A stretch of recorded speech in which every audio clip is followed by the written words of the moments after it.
We'll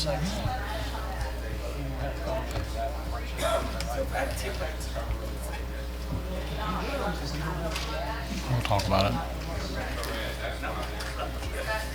Everybody ready? Say it again. Good afternoon, everyone. Welcome to the February 1st, 2018 Mayor and Council Work Session. I'll call this meeting to order at 3 p.m. Our first item, do we vote on the agenda? We don't for work session. Okay. Tab A is a presentation from Path Foundation. Mr. Ed McBrayer, the Executive Director, has a presentation for us on our trail system, so please come forward.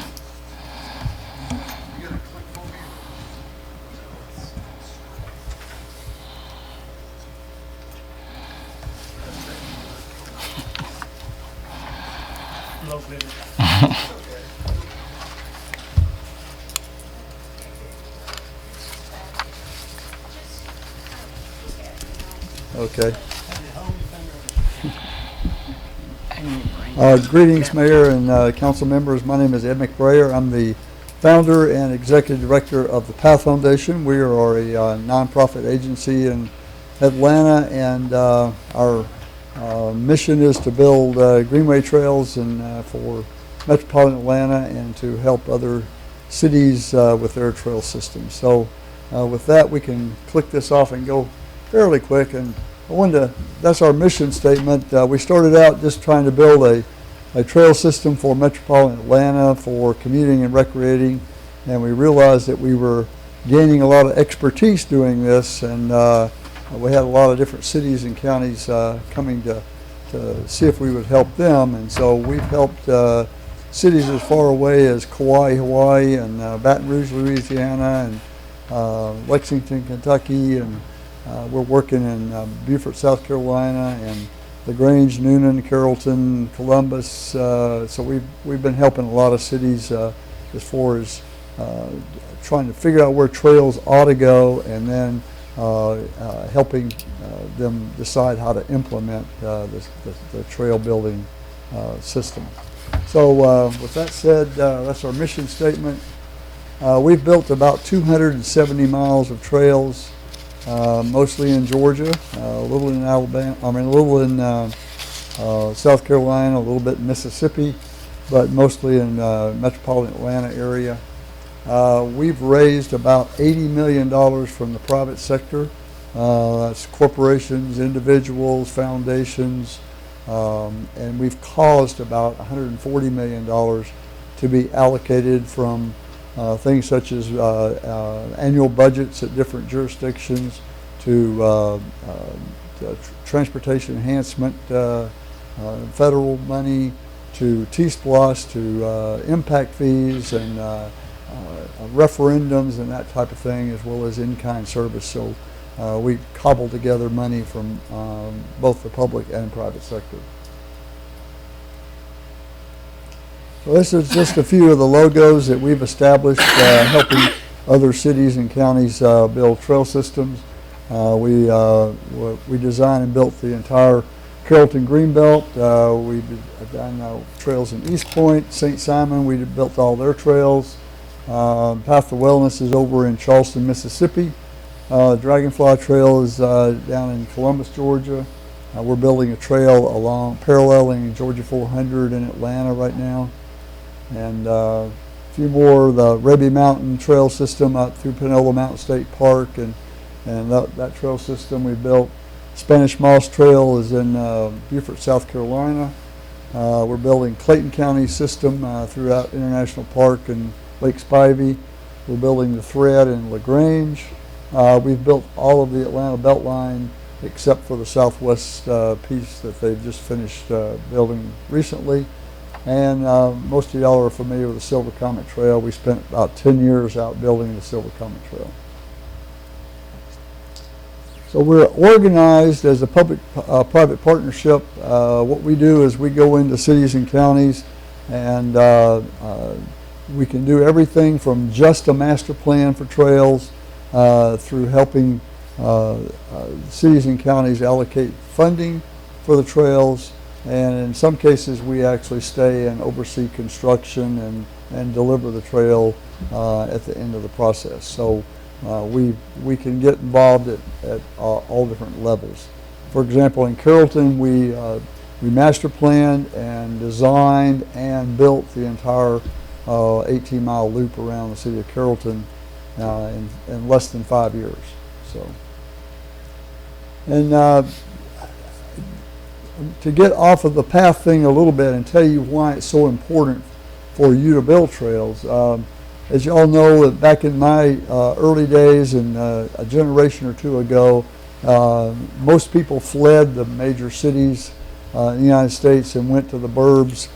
They were fleeing density and diversity, and that was before the year 2000. We can go ahead and then there was a second migration that's happening now.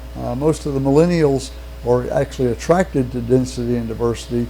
And so what you're finding is the city of Atlanta and a lot of other major cities are finding an influx of people, and particularly young people, that are interested in live, work, play. They're interested in not driving so much, but walking and biking everywhere. They're interested in meeting their friends and locally and not driving somewhere to socialize. So there's a big influence or influx we're seeing right now in a lot of the major cities in the United States, particularly the cities that are very progressive and are growing. And I'm thinking this is my idea. Of course, we can go through this. I've already kind of said it all. We can flip through them. And then closer to universities and the cultural centers and employment. But trails are becoming a very essential part of all that. So all these people that are flocking in, our trail network is basically the glue that ties all of us together. So we're working to tie the universities together, all the different nodes in Atlanta that are the hot spots for people to live and to eat and socialize and that type of thing. We're tying them together. So we're creating a transportation network in the city for all the people that are moving back to the city. So I think there's going to be a third migration before too long, and that's from the big city out to the smaller towns like Carrollton, Newnan, LaGrange, and Villa Rica, and we were in Covington this morning, because I think that corporations that are hiring people are going to realize it's much cheaper to establish a big employment center in a smaller town that's not quite in the center of the city. And I think that if cities like Villa Rica and everything prepare for that and have their school system in good shape and create these nodes of activity with a trail system linking everything together, and give younger people a place to enjoy and a quality of life that they're used to where I'm working right now in the big city, then I think that you're going to be able to retain your young people, and you're going to be able to attract employers, and the employers are going to want those young millennials here to work at their place. So it all kind of works together, and our trails kind of knit it all together. So what employers are going to find it less expensive to build their centers. They're going to find the cost of living is less, so it's easier to attract people to work there, and there's less regulation and congestion. Atlanta's going to choke itself to death because we're having all these people move into the city right now, and every corner in Atlanta is another great big development with 400 units in it or something, and a portion of those people are still driving. So we're already got clogged streets, and I think it's going to get even more congested as time goes on. And I think you guys are in a prime spot. At Carrollton, I know y'all compete with them a lot, but Carrollton is a good example of somebody that has got that downtown square that is so nice to have, and it's got the university, and now it's got the trail system, to link everything together. So that's the type of city that we're promoting, and that's the type of city we're building, helping Noonan build and LaGrange build and so on. So the small towns will need good schools, they'll need vibrant nodes with the live, work, play environment, and they'll need trails, and they'll need pedestrian plazas and places for people to congregate and people to socialize.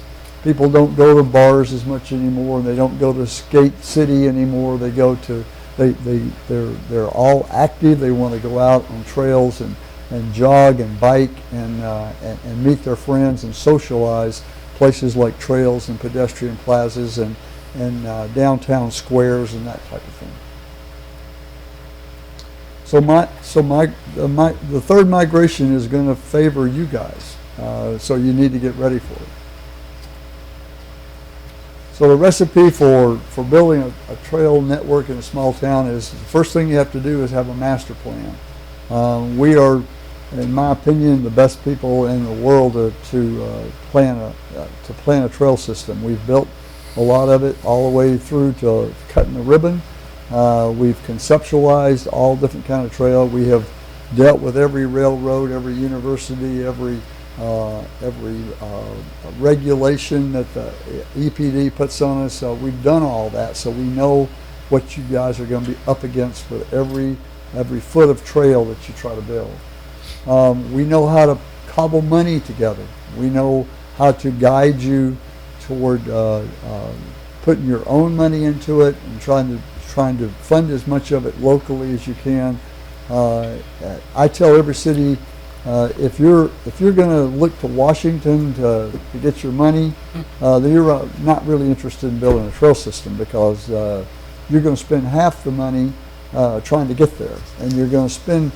I tell everybody, if you've got 30% or 25% or something to match a federal grant, then take that 25% and go ahead and build something, and forget the federal money and cobble your trail system together that way, because it takes forever for us to go through the federal process of getting a trail in the ground. We do it. We've built 33 transportation enhancement projects in our 27 years, and we've got about 8 of them going now that are still leftovers from when they canceled the T project program 4 or 5 years ago. But I strongly suggest that you try to find the money locally, either allocate it from your city budget, or have T-SPLOS, or hotel motel tax, or in-kind service, or somehow cobble the money together locally, cooperate with the county or cooperate with other cities. That's the way to get a trail system built. It's not going to the feds and asking for money. Upgrade the school system. Nobody wants to move into an area, no matter how wonderful it is, if the school system is subpar. I live in downtown Decatur, and my property value just keeps going up every day, because every family in the universe wants to move to Decatur because the school system is so good. So even if I didn't have all the wonderful trails and stuff in Decatur, we've got the school system, so every family wants to move to Decatur. I had somebody try to rent my place and not even live there, just so they could have that address, so they could send their kids to Decatur schools. So I'm not here to bark about education, but I'm telling you, the school district has to go hand in hand with all the other things in the school system. And you need to help create, and it's a part of zoning.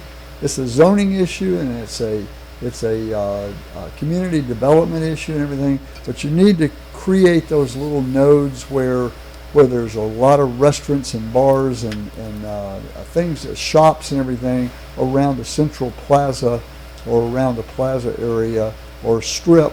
You need to, Norcross and Duluth and Lawrenceville and Jonesboro just announced the other day they're redoing their downtown. You almost have to do that to compete, to get the employers here and to retain your young people. And our trails are what links it all together. So I want to show you quickly a few path projects. These are like showing you pictures of my grandkids. I spent 10 years building the Silver Comet Trail all the way out to the Alabama state line. We worked with about 9 municipalities in about 3 different counties and the Georgia Department of Natural Resources to get that built. It was the longest paved trail in the United States. I think it's number 2 now.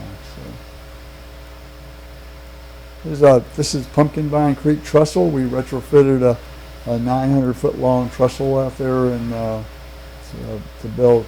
This is what the Silver Comet looks like. Has everybody been on the Silver Comet? Okay, cool. The Atlanta Beltline, we built all the sections except for the last one that they've just finished building.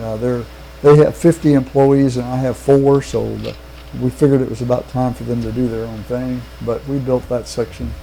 This is the Stone Mountain Trail. We built it back before the Olympics. This is the Sea Island St. Simon Trail. We built the trail out to Sea Island. We also did a master plan for them back in 2004, I believe, and we've been building pieces of it ever since. This is out at Arabian Mountain and Panola Mountain State Park. We built a curved bridge out in the lake there.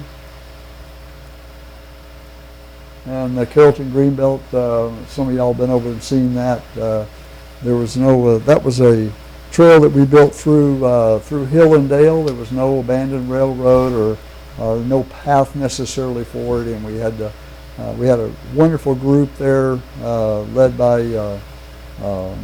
Laura Richards from the Southwire Corporation that helped us steer that project, and the city of Carrollton and Carroll County were both participants in that effort. And this is the Path 400. This is 400 looking in toward Buckhead, and you can see our trail there. We talked DOT into letting us build a trail in that 25 to 40 foot area behind the sound wall that they took as right of way to maintain their sound wall, and we've been building a trail alongside 400. We're still building it all the way up and through the new Georgia 400 285 interchange. So in 1991, Atlanta had no bike trails, no bike lanes, and no plans to build them. And by 2025, we will have made Atlanta the most trail-connected city in the United States. And there's my contact information. I'm open for questions.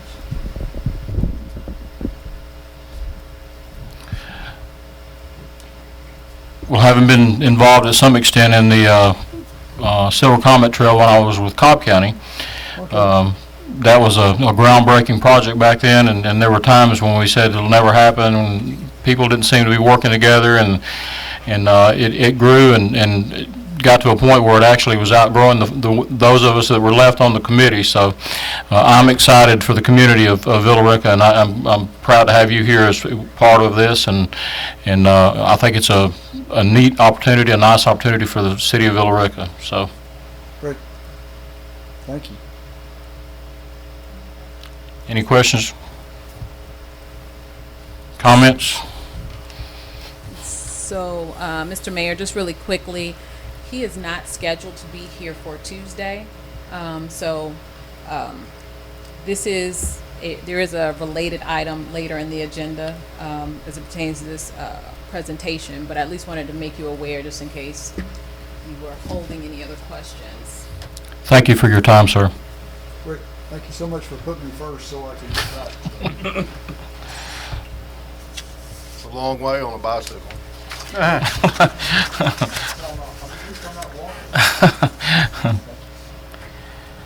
Okay, tab B, governing body.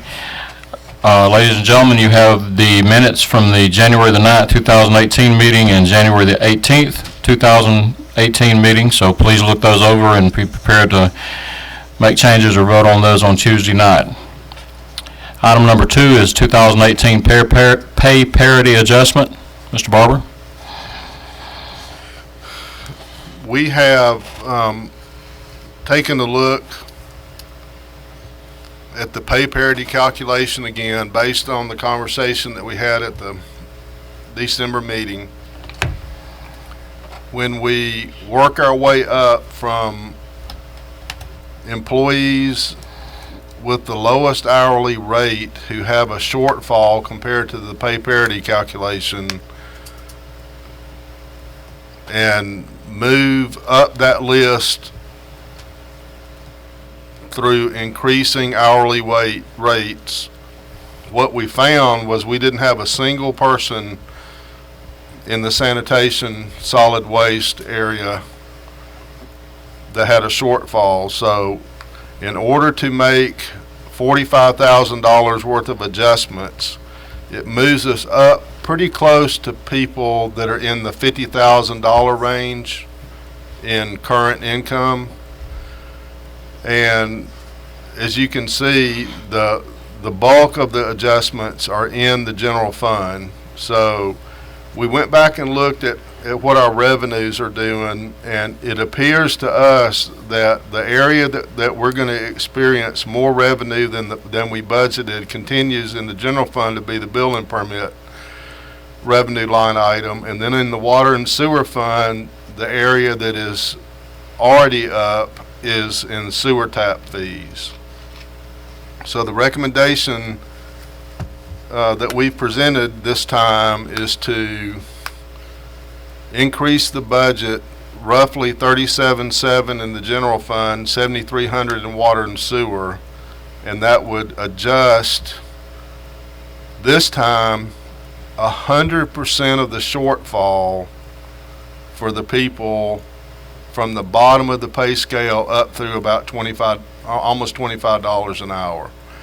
So we're not doing like a cap. We're not, like doing a 5% cap or anything like that. We have a cap? I didn't put a cap, but it's kind of covering the money. You did? So what's, Up to $15 we made a whole. okay, that's right. The first section's no cap. And then the second section, which was arbitrary, but anyway. So it takes care of the people at the bottom, and the reason that we were not a fan of the cap at the bottom is if you're making 13 an hour, the percentage cap resulted in you only being able to get a very, very small dollar per hour adjustment, which didn't fix things. So we've actually fixed some of the people at the very bottom. So, questions? And another thing that's different this time than the December recommendation is there's no operating transfer between funds or anything, so it's a little bit cleaner and easier to understand. I just want to comment on the last thing that you added on your agenda item, the motion. I love to see that on there. I hope all the department heads are doing that now. Everything in this agenda should have motions on it. So Great. if not, just because I missed one, because I looked through all of them for that. Any questions from council? Okay. Item 3, downtown concept design. Chris and I have spent more time together. Where's Chris? You came in. What would you say, last 2 or 3 months that I've been here, more so than when I first got here, when Pete and I pretty much were together every day. So Chris and I have spent some more time together. We've worked on Mirror Lake. We've talked about the TAD extensively. That was sort of the beginning of our he and my involvement together. And then, as you know, we did the 2x2s recently, where we had the council come in and hear all the ideas coming up out of economic development Main Street. And he and I have done some walkthroughs in town, ridden around in the golf cart and walked around, looked at sidewalks and streetscape, and I had this sense of unease that took me a while to nail down, but my concern centered around the relationship between what Pete's trying to fix in water and sewer and what Chris is trying to do And being able to figure out what chronological order to do this stuff in so that we're not doing streetscape improvements or road improvements and turning around and digging them up because we got stormwater issues or we've got water issues or sewer issues. Plus, when I finally started trying to wrap my head around the railroad park and the viewing platform and the minor statue and the issues with the depth of the pavement where the surface of the road is higher than the sidewalk, all those things finally gelled in my mind, and I realized that we're liable to throw some really good money away just because we can't see the whole project as a single thing. The Cheves Railroad crossing is an issue that I think we need to continue to look at. Relocating City Hall and the police station, I think, is something that you guys have all at one time or another expressed an interest in weighing in on. Where are we going to put City Hall one day? This is much more located, this building is much more located as a retail space than a police station. You know, this is prime retail frontage, so this is not the best use for this building. So really, police and the courtroom need to go with us. If we do the Mirror Lake connector, we got to move the Avante building. We got to talk about how the mill fits into that. Does the mill still work? You know, so when you take all that stuff together, I need somebody smarter than me, who also has time and experience, who can sit back and look at this whole thing. So what I'm recommending, and this part of it is sort of subjective. What I'm recommending to you guys is, instead of trying to bid this out to the world, because we've already decided to use AMEC to do our comprehensive land use plan, because they've already done Villa Rica projects and know a little bit about us, and because Ron, who's the guy that we would be working with, has also done this very same thing I'm talking about in Ackworth and has worked there for 20 years or something. I think he's the ideal candidate. He's a architect, a landscape architect, a planner, he's a sketch artist. I think he can bring this big bag of tools here, and maybe in a year or longer, we could have one big coordinated plan, not at the engineering level, but at the conceptual level, that all of us could get involved in, the community could get involved in. It would build on the RSVP, right, which we've already spent a lot of time and work on. So I think this is the next step for us to get to something that would make all those pieces work together. So that's my recommendation, is we pull Ron in here and tell him to get to work, and he sit down with all of us and interview us and try to make sense of all these ideas that we have. What would the product look like that we get at the end of the day when he's finished? I don't know. I've seen what he did in Ackworth, and what he produced there were a bunch of sketches for how their development should take place. But in our case, because of Pete's issues with water, sewer, and stormwater, and because of the problem with the roads and Cheves and this really bad intersection thing right here, I don't know. I mean, he has the ability to pull people from his organization, which is everything from surveying through all the engineering disciplines. So I don't know what it would look like exactly, but some sketches for sure, but maybe even just pointing us into problem areas. And then I don't know how the chronological piece of it would I don't know what that deliverable would look like, but something that would say, here are the first 1 or 2 or 3 things that you got to go do before you do anything. Maybe we have to do Cheves real early,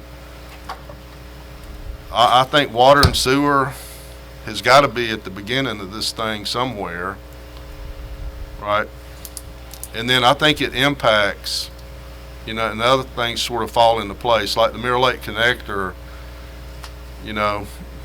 That one scares me, to try to do that, to try to plan it now, because I don't think we're ready. Well, I for one think it's money well spent anytime we plan. This is just getting us closer to where we want to be, so I hope the council sees it the same way. Any questions? Yeah, how busy is this Ron fellow? I mean, sound like he's got a lot on his plate. He does, but I mean, he is in a unique situation, and from my perspective, in that he functions for their organization a little bit like a sales guy. He's a little bit like a rainmaker, in using his time this way, in hopes of them having opportunities to bid on the actual engineering of whatever the concepts are. So I think it's a very cost-effective way of doing this. I think we could spend a fortune doing this with an actual engineer. I think this guy is more conceptual and artistic and design-oriented as opposed to an engineer perspective.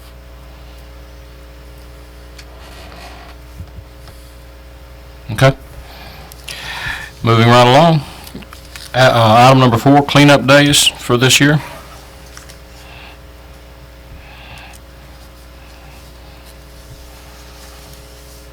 Okay.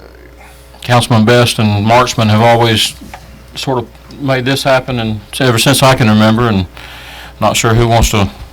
I don't see anything in my list here. No, it's just the idea. So Vicky came to me recently and told me that we'd been approached by Keith Carroll Beautiful, and started talking about stuff, and I was like, what in the world are we doing, and what is this? And I didn't know the history, and so we've met with, who did we meet with? Charlie and Jeremy. So the 4 of us met. They tried to get me up to speed, and so I'm trying to figure out what y'all are thinking, because I understand there's some history and there's some specific personal involvement. So I feel like if we don't talk about it some, I'm probably going to get outside of my lane pretty quick. So I need to know sort of what we're thinking.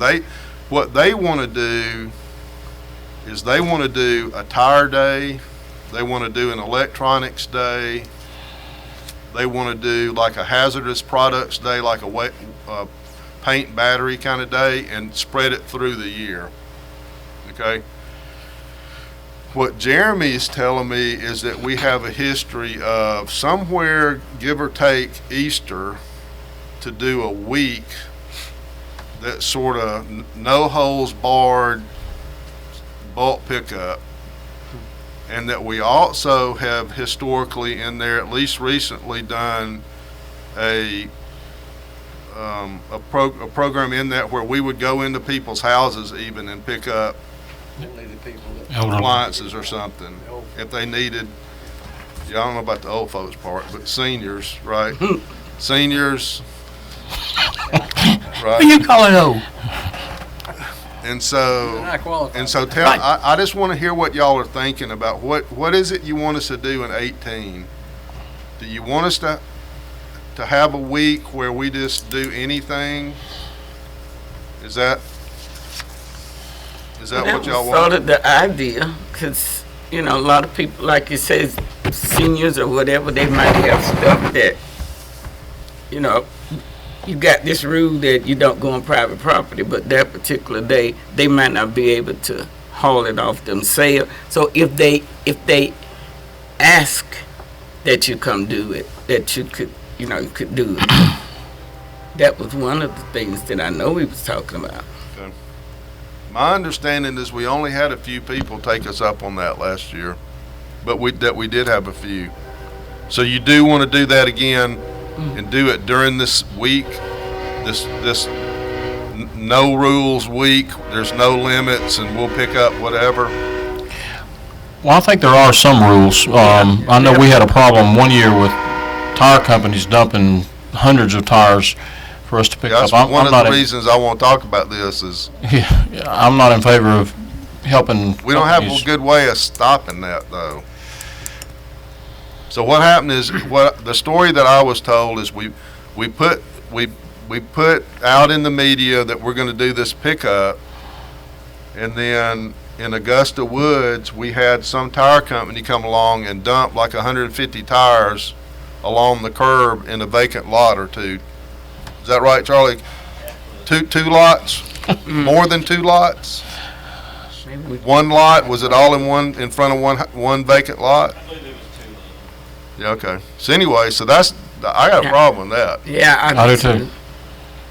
So one of the things that Charlie and Vicky and Jeremy and I talked about is if Keep Carroll Beautiful wants to come out here and do a tire recycling day, that we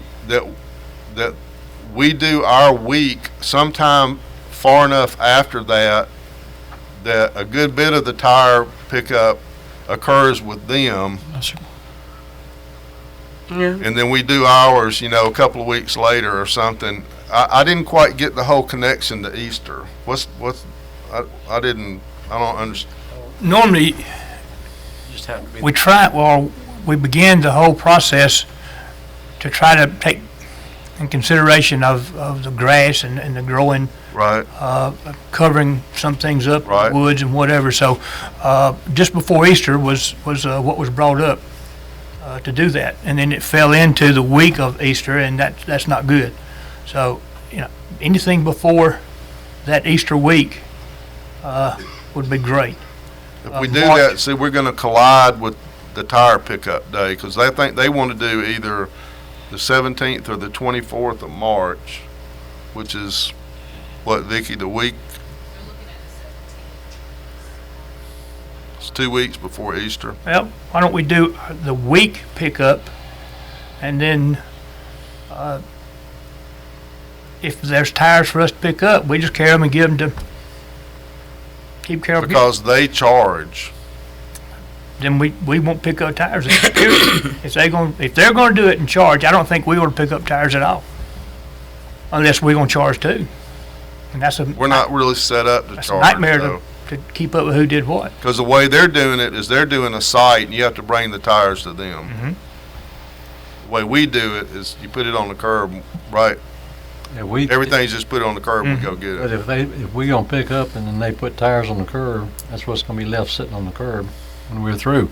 So that's gonna ugly the place up just as bad.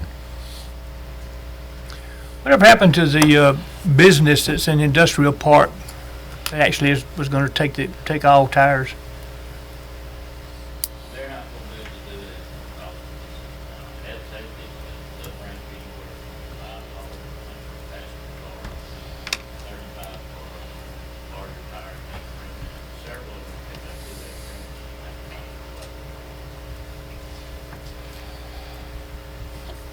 And we have had exclusions when we first began it. And I think at one time it was like 5 tires, and you had to pay extra for the rest of it. That's when we found out that really had a problem was keeping up with who did what and who paid and who didn't. The other problem was Freon and refrigerators and air conditioners. And paint. Then we had a problem with paint, but that's fixed fairly quickly and easily when you pour sand or cat litter in it. Then you can put that in the dump, if you will. But those are really the 3 things that were a major problem. So if Keep Carroll Beautiful does their tire recycling on the 17th of March, are we okay not doing our week of pickup until after Easter in April? I don't see a problem with that. Well, that doesn't seem to be the history, though. No, it's not, but the reason the history was there was the feeling was we wanted to get everything out of undergrowth and whatever that was growing up to Right. hide them. So that's when the earlier part comes on. It doesn't really matter at this point because we've been doing it so long. Most of that stuff that we were looking at is gone. So, at whatever week we want to do it would be fine, I think. I think it might be the best to do it after the tire pickup with Carroll County. They will pick up with they're going to do 5 for free if people bring them to them. After that, they're going to charge $5 per tire. And with them, from what I read on their website, they're not charging different for different sizes like we would do if we recycled them, or what we would get charged for them. Right now, if we carry them to the landfill, it doesn't matter what they are, they're $20 and up. How many tires we normally get? Last year was the heaviest year, and best I remember, it was over 400. And a couple locations had a significant amount of those. That mainly was because somebody dumped a load of them on the lot, is that it? There was a couple of them that appeared that way.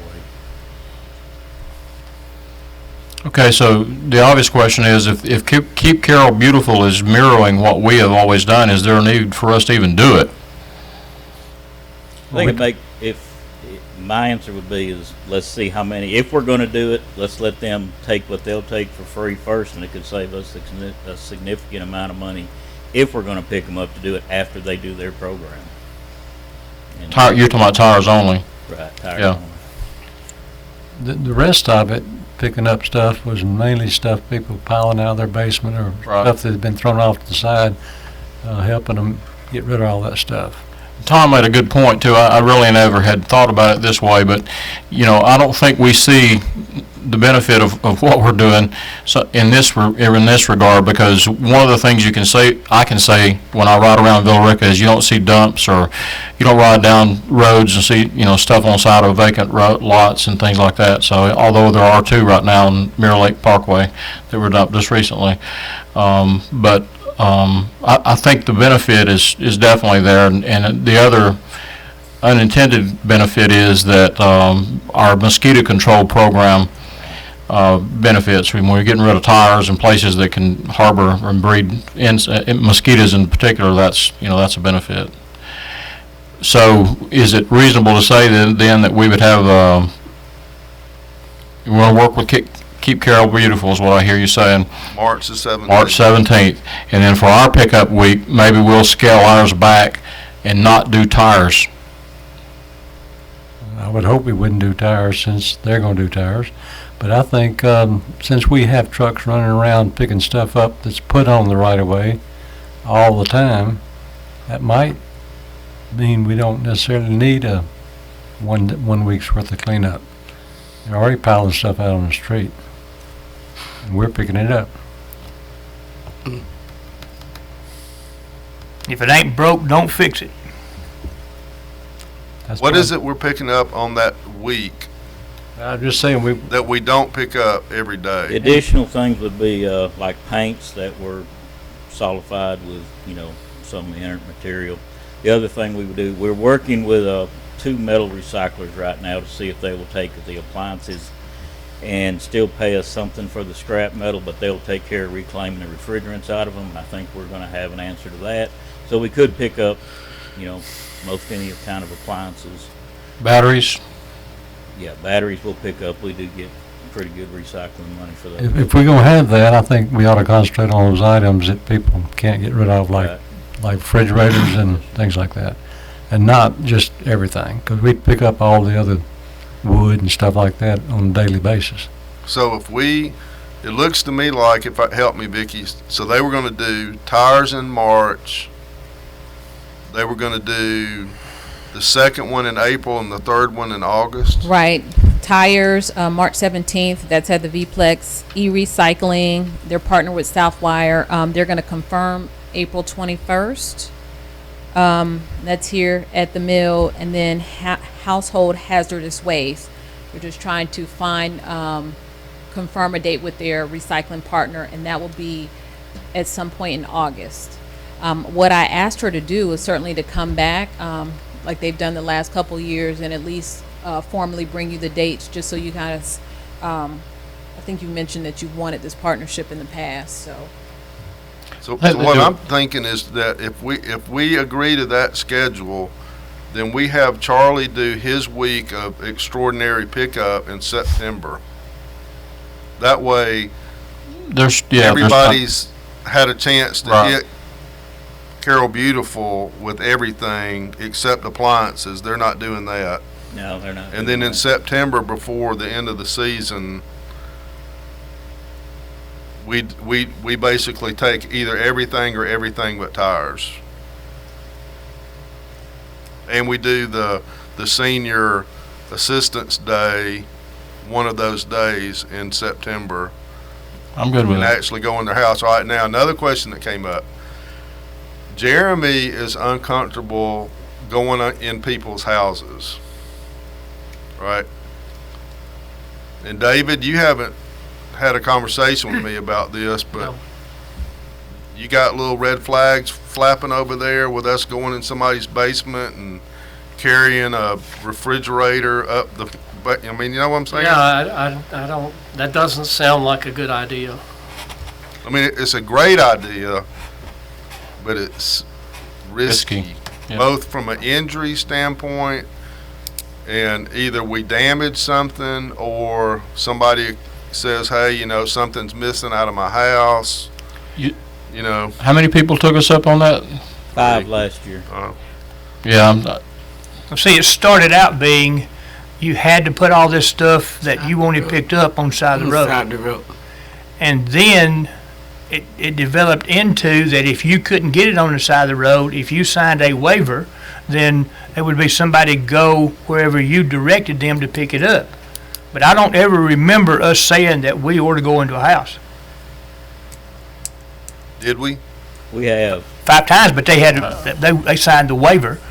I wasn't there. I'm not Yeah. aware of it. If they sign a waiver, does that cover something? It I can't, don't- I mean, it I'd hate to be could, the employee. I mean, but a waiver like that, I don't, it's probably not gonna mean a whole lot. How about if a police officer escorts the guys into the house?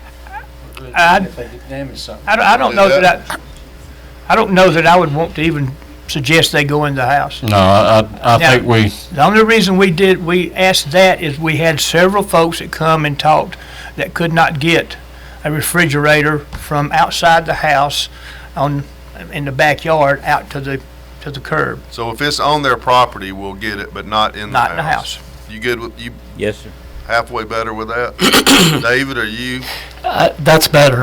Going into somebody's house is a huge risk. Okay. Go past the house. So we don't want to go in houses. All right. You're hearing that pretty clear, I think. Okay, that helps. I want to tell you, I'm just going to go on the record and say I'm not comfortable with that. Not with which. Going on private property, that's setting a bad precedent. Where are you going to draw the line? Well, we just drew it outside the house versus inside the house. That's where the line is right now, Period of time, too. on one day. Okay. Well, either way, the person that owns the property has got to sign a waiver. To What give about permit. if the employee gets hurt on private property? Well, they're on workers' comp. That's still working. I mean, they, Yeah, but they may not be on workers' comp if they didn't step in a 2-foot hole in somebody's front yard. yes, they would be. No, I mean, if they wasn't walking in somebody's private front yard, they wouldn't be stepping in a 2-foot hole. They might not, but that's true of anywhere. I mean, they could do that on the right of way. They can do that in City Hall. Anytime, you do want to minimize any risk and hazards to employees, and I think they need to be charged. Don't go into a place where you think is hazardous in some way. But now, see, if we do allow them to go on the private property, the person that owns the property has to be there to direct them. They can't just go pick whatever up in the backyard. That's not the way it happens. Do we do that? Do we make an appointment and require them to be there? They're always present. I don't know whether they have an appointment or not, but they normally call us and we schedule a time with them. Okay. If But we're it gonna was- make it's them been sign a said- waiver, why couldn't they just put on that waiver what it is we were picking up, so we'll have We could come up with. Have written a form if evidence that's this is they what we're wanna do. supposed to- All right, so we're gonna put together a schedule of all this and detail what y'all, the conversations, so y'all can vote on it. Tuesday, and Mayor, you can beat everybody up in the interim about the risk. And David, you need to help me with the waiver too, and think about that. Yeah, I can do that, and we do need to have some sort of flexibility on this, because you probably will have some residents who will have stuff buried back in the thicket in the backyard, and I don't see that we ought to have to go try and dig it out of, buried under a ton of other stuff to haul it out. The city's got you don't have to do any of this stuff. You're doing it as a service to your citizens, and I think that's a good idea, but at the same time, we don't need to expose the employees or the city to any unnecessary risk or hazards. I agree with you. If the supervisor that's with the crew deems it unretrievable, I think Yeah, they're going to have to exercise some discretion, and if somebody's got a refrigerator in the garage that's 10 feet from the street, that's one thing. If they've got a refrigerator buried under junk cars 300 feet back in the backyard, it's different. I'm just telling y'all what this could lead to. Now you're talking about having the supervisor there to make the determination if the employee needs to go on private property. I guess they're gonna also assume that there's no pitfalls or anything they're gonna get hurt on. Now the homeowner has to be home when this happens. There's a lot of stipulations you're putting on this for 5 people. Just food for thought. Yeah, the other thing that Charlie has expressed is he has never felt like he was authorized to tell people no. And that if he told somebody no about something they wanted picked up, that all that person had to do was call City Hall, and City Hall would just make him do it. Right? And so I think Charlie needs to hear from y'all that there are limits and that he has the authority to say no. Which is basically what David just said, except I'm not sure coming from David, that's really what Charlie wants to hear. He wants to hear it from y'all, right? Because people are going to call you, or call you, or call you, or call you, right? Well, I think you need to hear it from us. Right. Charlie needs to hear it. Right. And Right. I'll back, And on down to Jeremy and his guys, because I think that's been sort of the climate that he's operated in. okay, I'll back you on that one. You can say no as far as I'm concerned. It's historically been a very small number of requests per year, but I agree it is a risk. It won't be once you publicize it. Any more questions? Okay. Tab C, Finance. Sarah?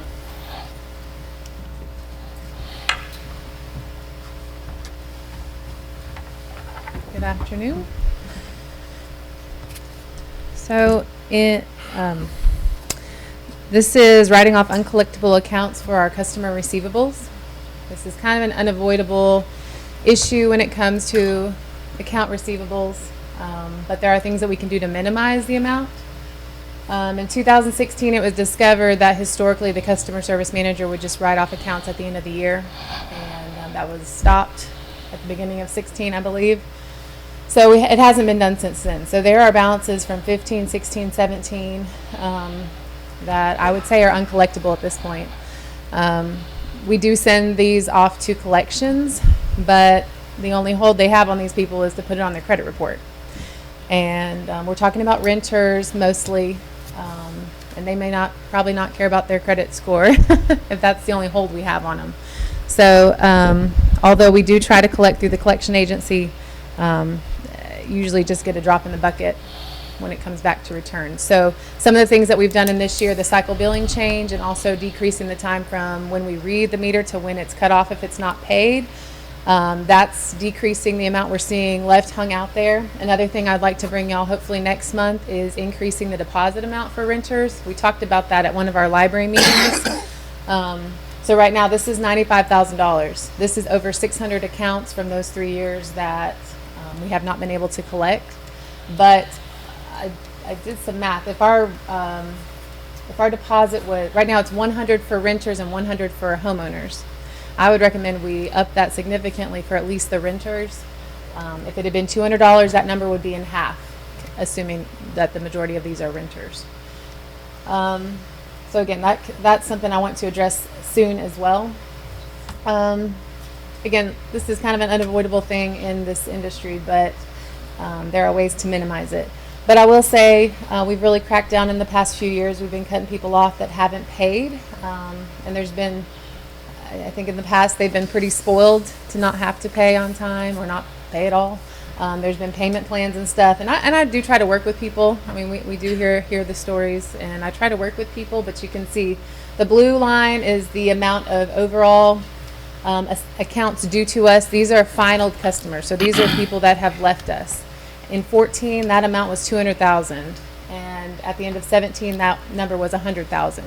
That's the blue line. So those are the overall amounts due to us from people who are no longer our customers. The green amount is the amount that they left as a current balance. So they, in 2014, almost $150,000. Those are people walking away with current bills. But you can see we've brought that down significantly. So, like I said, the cycle billing and the decreased time from when we're cutting off people, that's really helping us. From an accounting standpoint, I'm asking y'all to approve that we write these off. But from an accounting standpoint, that's not going to be the bottom line impact to our budget.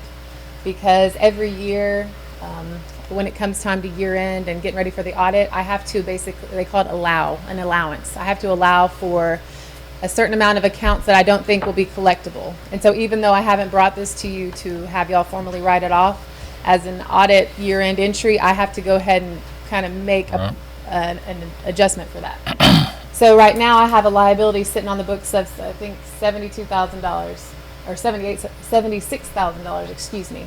So the net adjustment to the books would be the difference of those two numbers, the $95,000 and the $76,000. That's the 19,000, is that what that is? Correct. Okay, let me ask this question. Of the 613 accounts, what is to keep any of those 613 from coming back to the city and making an application for another permit Another or account. service? Historically, when they do come back, when we put in their Social Security, it pops up if they had a previous balance, and so we try to collect it at that point. Okay. Sarah, the collection agency that we're using, when they send it back to you and say we can't do anything else, do you know how far they've gone in investigating it? I mean, I do not, and if they do collect it, they keep a good chunk of it. right. Well, and that's the question that I was going to ask, is of the ones that we were getting ready to actually write off, is it worth sending it to somebody else to look to see if they want to attempt to collect any of that on some type of contingency basis? Differentiate between the accounting part of this and the utility billing part of this. Because these folks are all still in utility billing unpaid.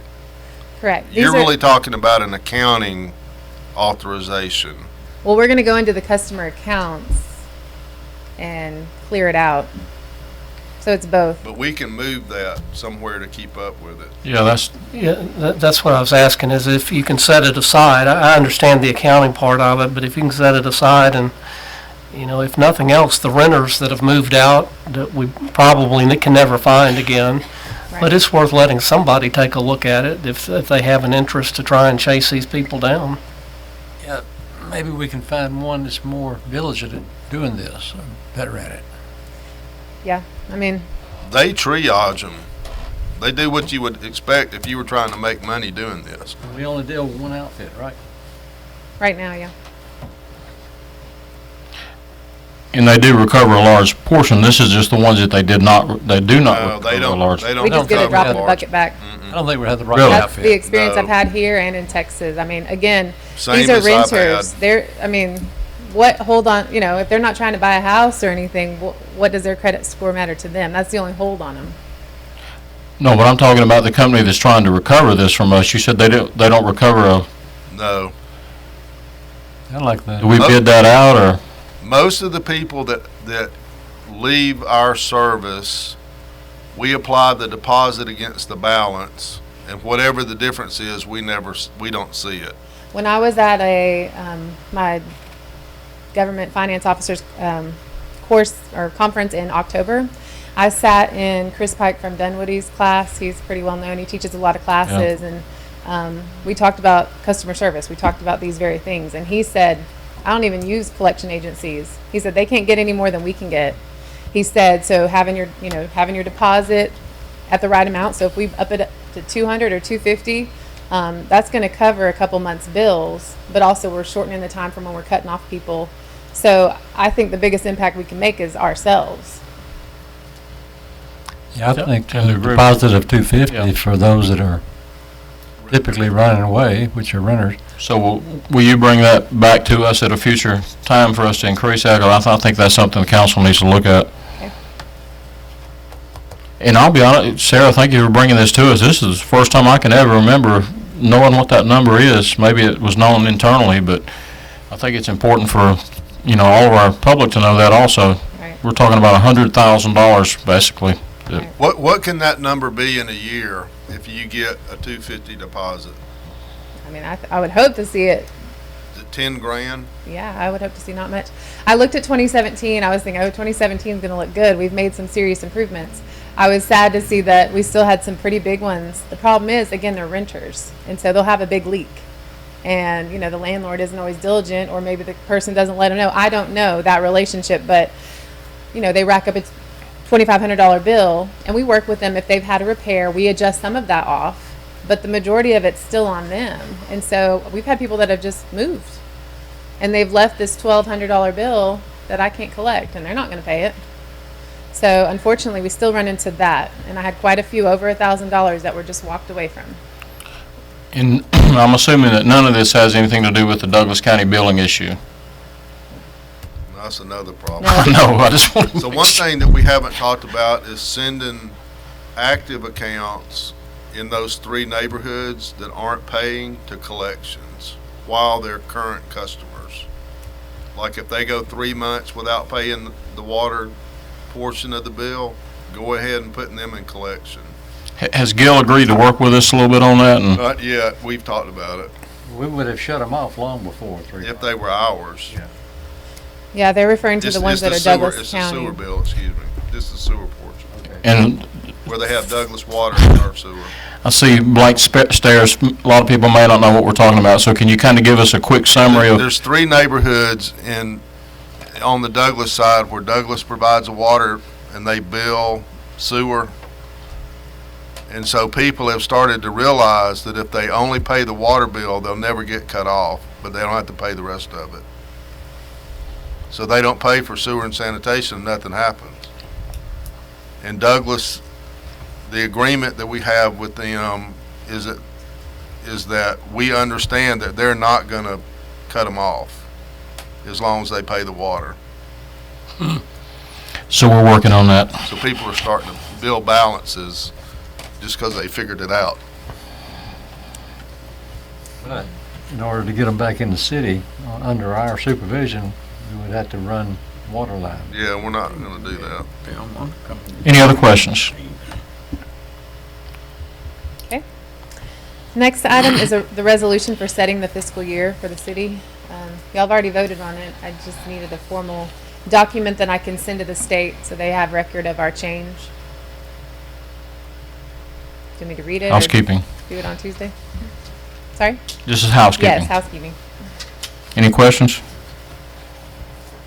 Okay, tab D, Human Resources.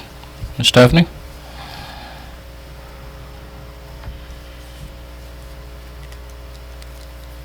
This is just a little bit of housekeeping also. Our 457B appoints a trustee to be an authorized signer on anything that happens within the 457 plan. Currently, our trustee is our former city manager. So I need to have that changed and authorize Mr. Barber to sign and be appointed the trustee. There's not any physical change or any change to the plan document itself. It's just appointing a different trustee.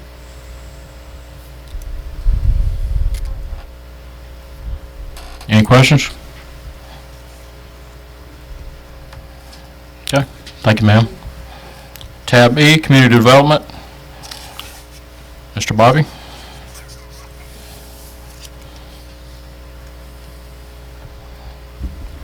Good afternoon, folks. We've got two alcoholic beverage applications. The first one is a license application for Walgreens doing business as Rite Aid, 62 Industrial Boulevard, Villa Rica. They have Walgreens has bought out the store, and all aspects of the license application have been passed with no hiccups, and staff recommends approval. And the applicants will be here on Tuesday night, Yes. and Mr. Mecklin will read them the standard verbiage. Absolutely. Any questions? Okay. Moving right along. Yeah, the next one is an alcoholic beverage license application from Barnwell Foods LLC doing business as Jefferson's of Villa Rica. Council just approved an application for, used to be the Blues Bar, and it was something else, I think, just prior to Jefferson's purchasing that building. So it's just We don't have bars, though. We have bar and grills, well, We have restaurants. restaurants. anyway. Here again, all aspects of the application were correct, and we didn't find any issues with it, so staff will recommend approval on that as well. And they also will be here Tuesday night. Any questions on number 2? And do we ever settle the process between alcohol and schools and churches on how we measured? Yes, sir, council approved that at our last meeting, I think, regular meeting. And this fits into that? Yes. Thank you. Number 3? We have a rezoning application from Planning Commission that I'm going to let Lanice Lyons, our Planning and Zoning Specialist, present.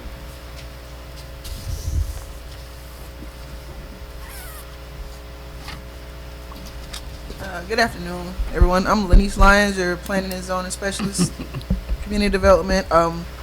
So we had a zoning case come in late last year for David Wiley of Dallas, Georgia, wants to rezone property at 1030 3rd Street from R20 single family residential to limited industrial LI. The property is about 10.8 acres in Ward 3. The proposed use is for equipment storage. The limited industrial rezoning is compatible with our future land use map, which designates that area near Sabre Parkway, or on the opposite side of Sabre Parkway, as an industrial area. So being that it is consistent with our future land use, staff is recommending approval with some conditions. Since the property is right now, it's residential, it's in the neighborhood that's off 3rd Street, on 3rd Street, and that's a very small path that winds back into this last property at 1030. Much of that is still very residential, so we're recommending approval with conditions, limiting the uses to equipment, material, and supply storage. That's what he's designated on his application that he wants to do. And he'll need to gain access from Sabre Parkway as for what kind of business that he has, which is heavy equipment. 3rd Street is just not capable of holding that kind of weight, or he wouldn't be able to maneuver a large vehicle through there. So we're recommending that he make those connections to Sabre Parkway prior to having occupancy. And some of the other conditions really deal with what's really what he has to do according to our Unified Development Code. So, any questions? Was this seen by planning and zoning? Yes. I don't see that in the, Yeah, they put those 4 conditions on it. They Which I passed agree. it this past Tuesday. They with staff recommendation. Maybe that's in here, I don't see it. It happened after we did the agenda, I think. Then we did the agenda Friday or Monday, and then they met Tuesday night, so we can update it now that they've met. Yeah, I would always like to see the planning and zoning's recommendation on there. Will do. Third Street? Third Street, yes, Where's sir. Third Street? Third Street. I know, in between First and third. First, second. Second and fourth. Go ahead, I'm sorry. That was hard for me. Really, where is Third Street? Alright. See, from City Hall, going back towards, It's off Rockmart, isn't it? Isn't it one? Yeah, Is it Footerville? Okay, Well, okay. Yeah, that's what I was right saying. behind the I think industrial that's where park. we could have used to live. Yes, it is. This was properly advertised. Was there any neighborhood opposition or any letters? One gentleman did speak in opposition at the planning commission hearing, and he's actually owns the Saber Diamond Tools company. That's where they're proposing to connect from Saber Parkway. The guy that's Saber Diamonds, and his concerns, and the planning commission also echoing concerns regarding the traffic. If you've gone through the packet, he's also put in a concept plan to subdivide the property, the 10 acres, to create 5 individual parcels, with the cul-de-sac dead end coming through.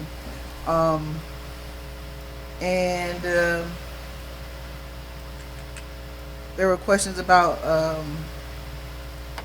how he would, do the ingress and egress from Saber Parkway, but mostly about the traffic. That's what the major concern from Mr. Saber Diamond Tools stated. I would like to see that as part of the packet also, if there are any written letters for or against. I think that's, Okay. There was nothing as of today that came in, like through the mail or via email, in opposition or for.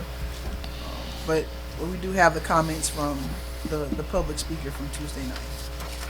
Mr. Mayor, we will invite the gentleman that had comments to come Tuesday night. okay. But if that person's not able to be here, it's always helpful to have anything written that comes in so that we'll be able to respond to it. Okay. Any other questions on that? Item number 4.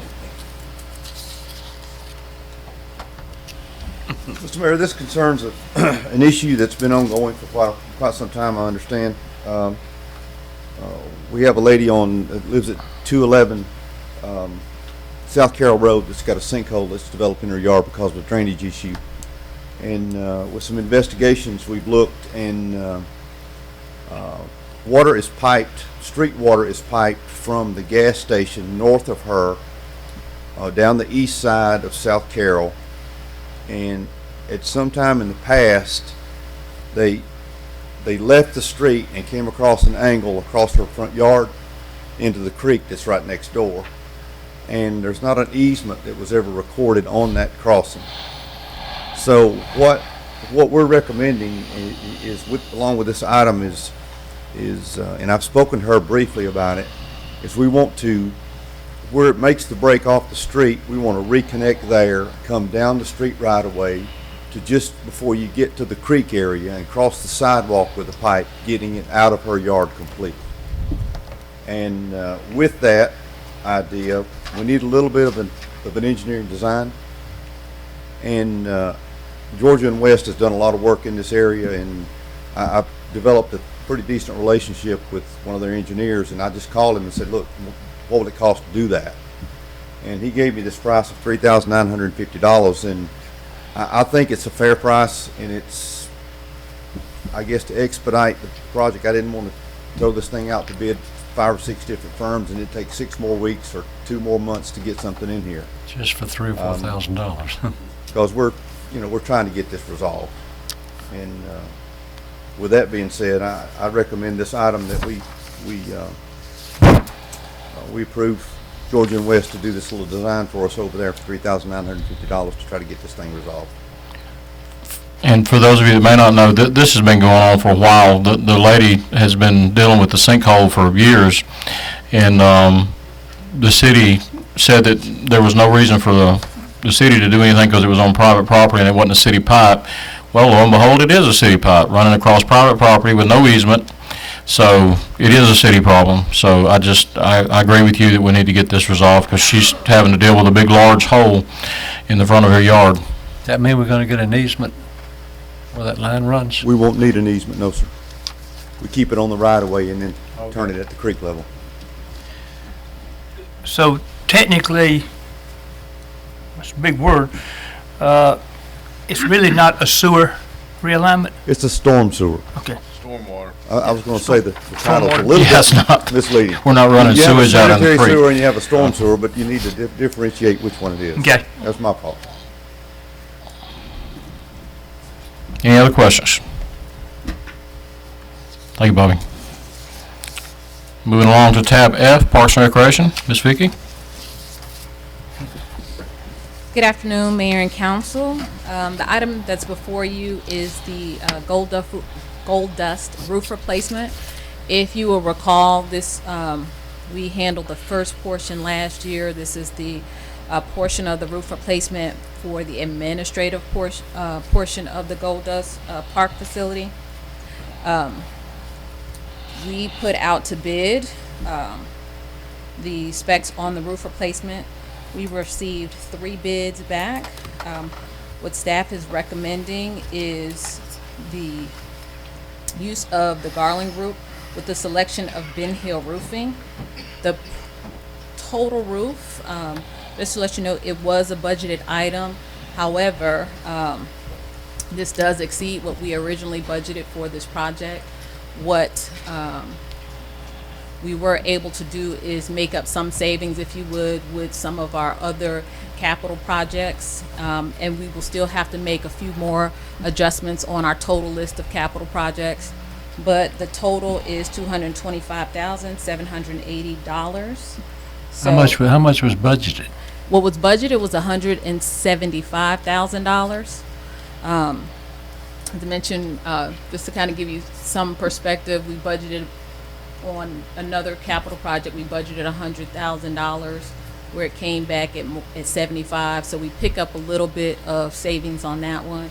But again, we will still have to make some other adjustments with the overall, our overall project list. We originally, just so you know, probably put together the estimates 2 years ago. So certainly there have been escalations in price just due to the market still turning around and things of that sort. But again, this would complete the final roof work where we have been having quite a few drainage, leaking issues. This total amount covers the going forward.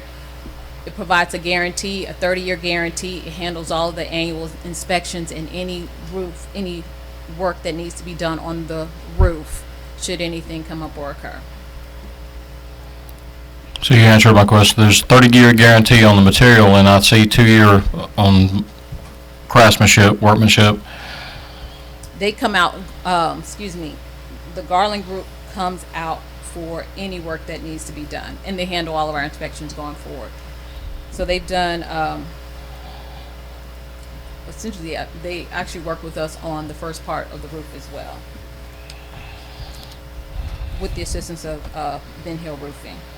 What part of the roof, I know that's been an ongoing problem since 2001, so this covers the gymnasium. No, the gymnasium was done last year. So we completed that, I think that kicked off in April. That was completed by the end of May. And this covers the administrative portion of the building. Leaving 2 more sections. I don't know if you guys recall, you certainly, for many of you that were here, you probably got the roof pictures and roof reports that we did. It's been about a little over 2 years ago, but this handles everything. So, Nothing like a flat roof. nothing like it. Any questions? Yeah, I'd like to see where the other money's gonna come from. What, $50,000? Because we've had quite a bit of The conversation. cavalry's on the way. Said that This is SPOS money. SPOS money is budgeted on a project basis. So, as Vicki said, some of the other projects we have had some savings, but the difference there would have to, basically would just come, to me it comes from the tail end when we're looking at future SPOS projects. We've estimated what we plan to use our SPOS on, but, you know, if this is a crucial enough project, then I think we need to move forward with using SPOS dollars. How is the Carroll Splosh doing versus cash? Have we spent more than we've received or less? No, we still have money in the bank. The problem is we're in the lull during the year where they spend 6 months paying off their bond debt and we don't get a check for 6 months. So any day I should get about a $600,000 check, which would be for the last half of last year. So. But even with that, our cash is positive? Yes, we still have cash in our SPOS account. Any other questions? Okay. Item number 2, athletic uniforms. This is the annual bid that we've done for the athletic uniforms. We put it out to bid in December. At the end of December, we received responses back from 2 companies, Gable Sporting Goods and Cedar Stream. What you have before you, you can see the unit pricing for all of the bids. What we did, just so that you guys are aware, we kept it within the 9-month budget, which may be a little bit different from what you're accustomed to seeing. And our recommendation in terms of moving forward is the approval of Gable Sporting Goods. So what does 9-month budget mean? No basketball and what? Right, it's no basketball. This takes care of everything except basketball. So that's basically the difference. Correct. But there is a significant difference in the bids on each item.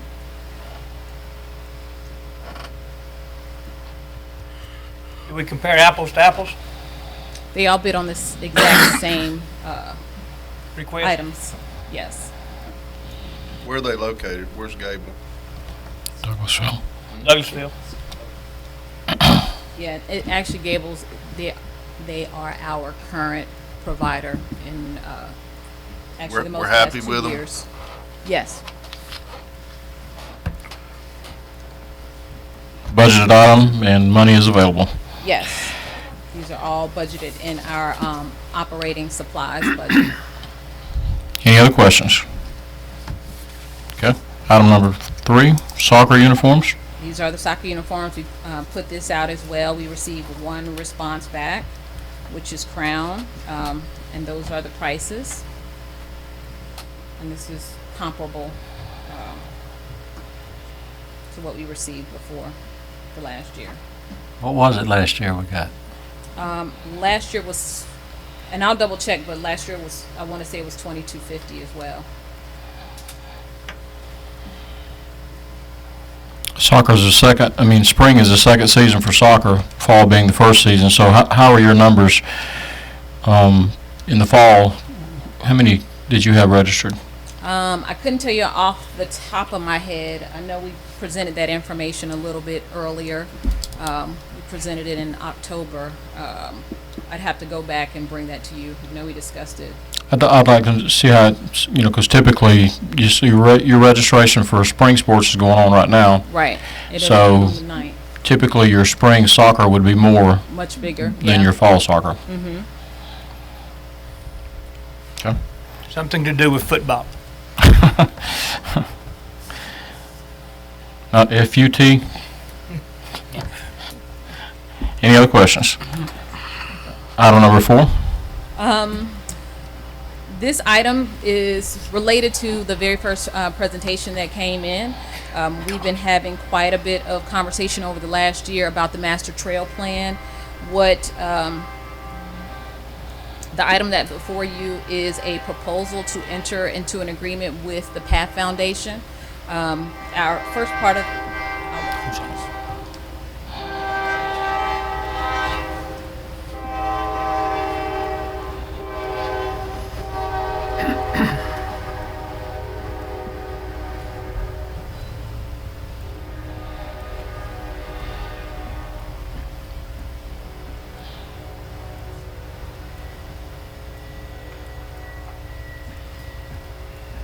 Okay. The item that's before you is a proposal to enter into an agreement with the PATH Foundation. This is a budgeted item. Specifically, we requested as part of the operating budget the request for the master plan, and this actually falls under that. But the presentation before you was just to really give you an opportunity to introduce you to this group. This would be paid for out of professional services.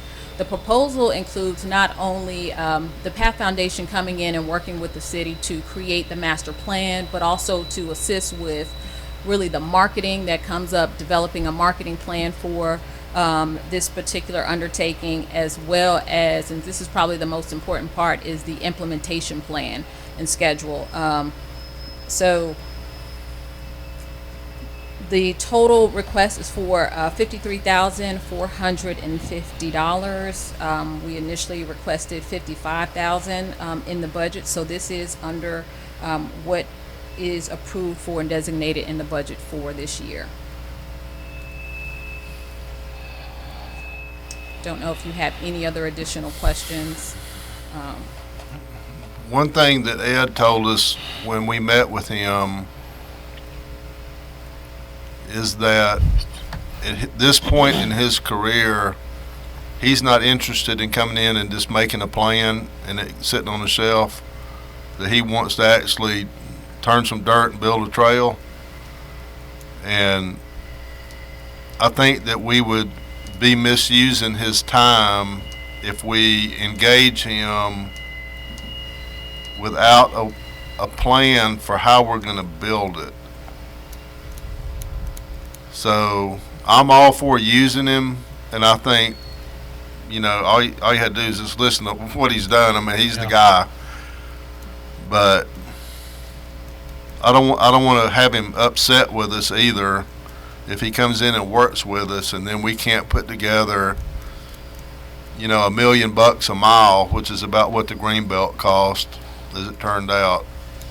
And I would echo that as well. I think that we've talked about a few strategies that can help move this along. We've talked about, you know, in creating a plan, it's going to take, you know, every place that I've worked, we've adopted a master trail plan into the development code, and it becomes a required improvement that when developers come in and it's going across their property, they have to install it like they would a sidewalk. It's really not any different than that. We'll continue to have to look for, you know, those transportation dollars, whether it is, you know, we talked about the RTP. There are other trail dollars that come up, but if we can plan and look at it that way, and again, the third part of that we talked about is there's always that philanthropic part of, you know, getting out and doing some fundraising, but this is certainly, I think, finding the organization that can help us strategize on implementation, and that's, I think, really going to be the key part. But there are going to be things that we have to do on our end to make this happen, and it's certainly doable. I think the economy and development is turning around, so these are the things that you really want to start getting into place now. It probably would have been even better if it was, you know, years prior, but we're here at a point, and really the time is now. So again, staff recommendation is approval. Vicki, just a couple of points. Do you see this being a phased trail system? Because, and I say that for this reason, we own a good portion of the first leg of that trail if the beginning of the trail is Fullerville Trailhead. And so in my experience, if we show the effort, since we own the majority of that land in that sector, if we can build that out and at least show the public and folks that were committed to doing this, I think there's not only buy-in on the person's end that's designing this, but also on the public's end. And they need to see that we're really committed to this. And so I would just, you know, I think that's important that it be phased in. And then the second thing I wanted to make sure is that as we're having these, I noticed that there are meetings scheduled as part of this, but I would like to see us put together a citizen committee of folks to help with this project. Realizing there's parts of it that they're not going to be able to deal with because there's private landowners involved. But I do want to see a steering committee of people in this community that are really committed and have been committed to this project for a long time. Absolutely. To answer the first part of your question in terms of phasing phasing is going to happen. An interesting part of the conversation with the consultant, that was one of the things that we talked about in our original meeting. Where can that first trail segment be to really get the full buy-in that we need to have, and to really show that, hey, we're making something happen here, and to build that momentum. The second part of your question, as it deals with the steering committee, that's something that we really have to sit down and strategize on, because it's going to be important for the success of this, is to really sit down and put together steering committee members that are going to bring the capacity and can bring a level of insight in that if you really want this project to work and be a success, that they can sit down and help us plan through like who you really want at the table to help this project move along. So whether it's somebody, there may be a real estate person in the community that knows what some of the challenges are, and there, maybe someone else, I'm just throwing that one example out to you, but those are things that they will help us strategize with, and can bring all of their experience to the table, and really have something to offer to us in terms of implementation. Mr. Mayor, I'll point out the city did show its determination that we were in on this project when we committed to put the tunnel under the north bypass. We've already committed to that. We do. And I think it's important, and you heard him mention Mr. Richards. For those of you that may not know, that project happened in 5 years because the Richards family was involved in it. And when I say they're involved, I mean monetarily to a heavy extent. And I heard the story about that, and I'll share it with y'all privately if you want to hear it. But basically, it had the Richards family not come forward when they did, the project would still be under construction right now. So there are no doubt Richards families in Villa Rica, in our business community, that we need to tap into and have ownership with them. So, other comments or questions? Okay. Thank you, Vicki. Tab G. Chris with 400 PowerPoint presentations.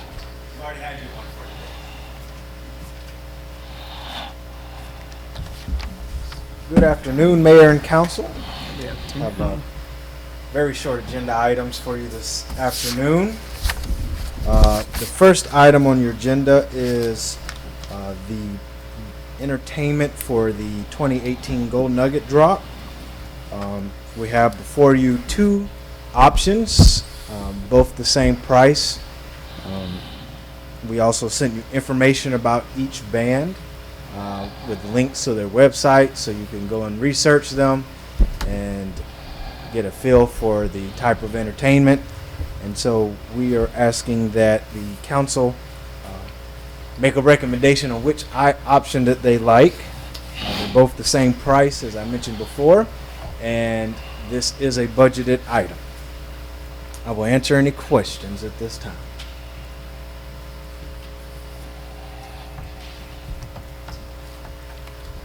Hearing none, very good.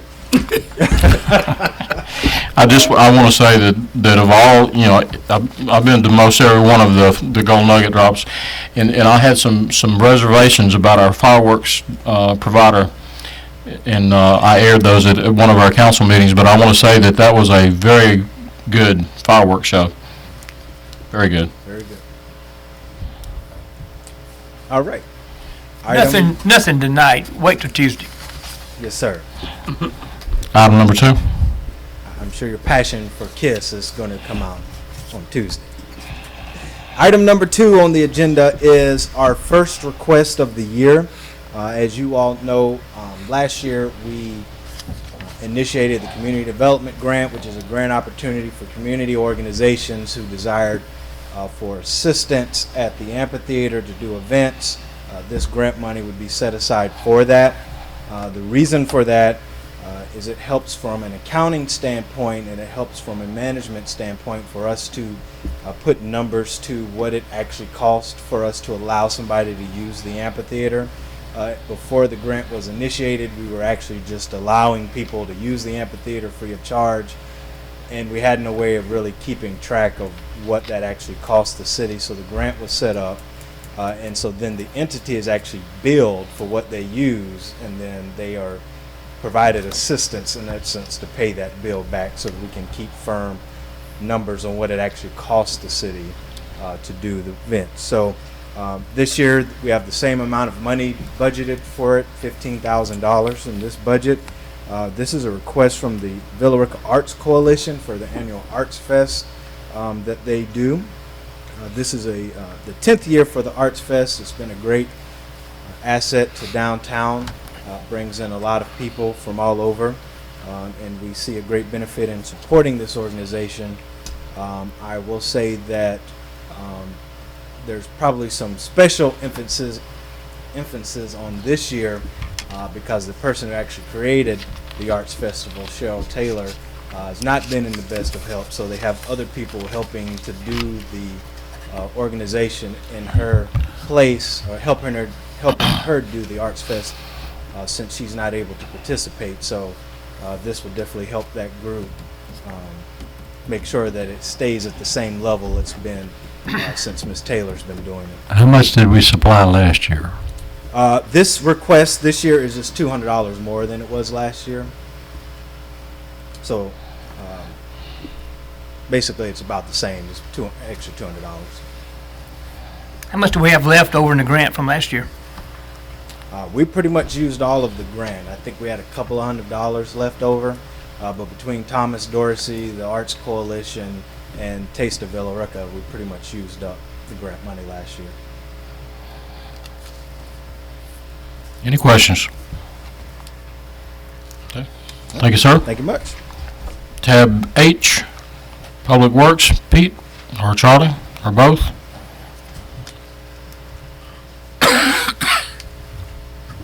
Mayor and council, bringing for a request for two budgeted tractors to replace our two 16-year-old bush hogs that we have now that are spending more time at the dealership than they are out working on our right-of-ways. So this is a budgeted item. They are on state contract, and this is our local dealer, and they give us really good service. One of them is a 100 horsepower four-wheel drive tractor that will pull a new 15-foot batwing, similar to the one that we have now. Last year, that one stayed in the shop for almost 60 days of transmission problems. That makes it kind of hard for us to keep the right-of-ways as nice as we'd like to. The other one to replace one of our two 6-foot bush hogs, and we'll continue to use that other one until we can rebudget in another year. How old are these two machines you're They're using now? both 2002 models. They're 16 years old. They will come with 5-year powertrain warranty, so that will take a lot of money out of our repair budgets. We will sell or put on Gov Deals the Massey Ferguson tractor we have with a 15-foot batwing. That will, I think that will recoup $18,000 to $20,000 of this money. But both of these tractors are proven their reliability with this particular model, and we get really good support from our local dealer with parts and service. This is funded through Carroll County Splosh money, and those funds are available, and let's us spend some of that Carroll County Splosh money in Carroll County. On a good cause. Any questions? Okay. Next item. Charlie, are you doing that one? Identification of potential groundwater well locations. Who's doing that one? That's, yeah, mostly mine. So we brought this in December. This is the recommendation to use Dr. Cath and his organization to help us site some additional wells.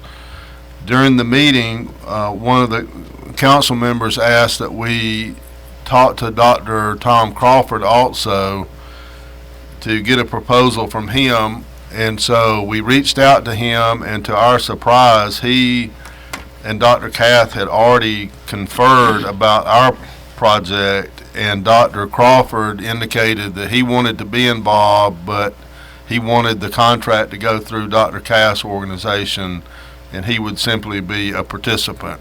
So he did not want to bid separately or compete with Dr. Cap. They work together as authors and all kinds of stuff. So we brought this back. There's a number of objectives here. Part of it is park irrigation, but also some of it is to take a look at the possibility of maybe helping us some with our problem at Liberty and Pool. So we're hoping to get multiple benefits out of this. And from just one conversation with Dr. Cath, he really does know the area. He's got history here. And I think when we get he and Dr. Crawford together that, we should have some good success. Are they coming Tuesday night? I have not asked them to. Do you want to see them? Not really. I saw enough of him a long time ago. Dr. Crawford was at West Georgia College when I was there. Interesting conversation that Mr. Barber talked to him and used my name, and he said, "That's strange. I taught him 60 years ago."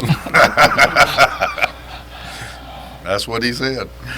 60 years ago? That's what he said. Okay. Wow. That was a little bit of an exaggeration, but not a lot. It actually was about 52 years ago. He only stretched it a little bit. Yeah.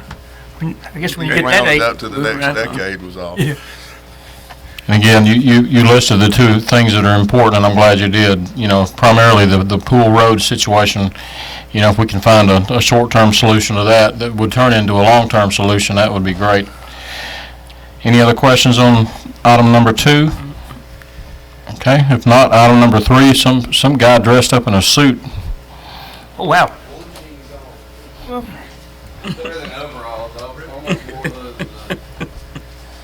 Good evening. Indeed. I'll try not to take a lot of your time. I'm requesting to purchase an F-150 for the water treatment plant from Don Rich Ford for $21,399. The council and mayor approved a capital amount of $22,000, so this is a little bit less than what was approved to purchase this vehicle. I've got 2 other bids, one from Wade Ford and one from Liberty Chevrolet. Don Whitrich beat both of those pretty well. So that is the first one. You may just run through all of them. All right, so that's for the water plant. That's going to take the place of a 2000 Nissan that's probably going to get transferred to a department that will drive it a lot less. So we'll preserve that. There's 2 F-150s for the street department. Again, they're pretty much the identical truck. So it's going to be $21,399. The council and mayor approved the capital amount of $22,000, so this will be less than that amount. And those are the exact same truck. Nick, what's the age of the trucks these are replacing? These are replacing a 26-year-old truck. The first one is 26 years old. It's an F-150. It's depreciated to about $100 right now. And it's on its last leg. So I think it was probably one of your work On his last tire. his vehicle when he came. Last tire, that is. The other one's 22 years old. The Nissan that we're actually going to keep in our fleet is a 2000 model. But like I said, we'll use it for running around town. Give it to somebody that won't drive it very often. But Then these Charlie will set it on eGov deals and make it out to be the best truck that's ever. he can sell these F-150s as well if you'd like. All right, so all 3 of those are the same type of vehicle. And Don Rich beat Liberty and Wade Ford. The 4th vehicle is for the fleet and building maintenance. It's requesting an F-250. The council and mayor has approved a capital amount of $33,320. Don Rich has offered the price of $29,501 for the vehicle. Wade Ford, their price for that truck was $1,600 more. Liberty Chevrolet for a truck of equivalent capabilities and options was $7,000 more than Don Rich. So that is that one. That's not replacing any truck. That's an additional truck for our department. Who's driving that one? I'll be driving that one, and I'll pass the F-150 that I've been driving down to my technician, Connor. We've been kind of sharing a vehicle and also borrowing a vehicle from another department to kind of get around to different buildings and job sites. And just to echo that for council's benefit and also for the public's, Nick's the person that, this truck will be, you'll have all your tools on it, locked up, so Yes. that when you need a power tool or you need a certain tool, you'll be able to take that to the job site, the park, to the location, and have what you need to get the job done. Absolutely. It will be a service truck, essentially. And the reason we requesting the F-250 is for the purpose of towing heavy equipment out to places, and if we have one broken down, I'll have the ability to bring it back to the shop and work on it, you know, in our facility. Any questions on that one? All right. The fifth vehicle is the same F-250 that the maintenance department will be getting, but this one will be for distribution. They're getting, I believe it's another employee, and the truck that this will be replacing, we'll keep in our fleet. It's a 2005 F-250, and we're actually going to take the bed off, or we'd like to take the bed off of it and put a service body on it so it can actually be passed down to one of his technicians and be used out in the field. So we'll be keeping that, the F-250 that this will be replacing. And it's the same deal. It's $29,501. It was budgeted and approved. So that one's for distribution. Any questions on that one? The last one is a request to purchase a van for the police department. As you all know, in our new contract for the Carroll County Work Crew, we were to provide a van for them, and the police department donated theirs to the Carroll County crew. And it's also a budgeted and approved amount of $31,000. I'm requesting to purchase the van from Don Rich. I got a state bid price and also a quote from Liberty Chevrolet for a van with equivalent capabilities and options. Don Rich beat Liberty by $5,300 and the state bid by $716. So this will be a 15-passenger van. From what I understand, there'll actually be alternative purposes for the van as well. It won't be just a prisoner transport van. They'll go to classes in it and take officers to seminars, and also their explorers will be able to use it on trips as well. So it'll be a good van for them. Do we do maintenance on the two vans that Carol's driving? Yes, sir. What do they do on those days? They usually, there's always something to do around either the Avanti building or. So they just work local? Previously, when we had an extra van, we did have a van that they could actually go, while it was being maintenanced. Okay. But now, yeah, we'll just find something in the shop. It's usually doesn't take more than an hour or two, even if we have to put brakes on it. So they're not just sitting around. Any questions? Thank you. Thank you, Nick. Item number 4.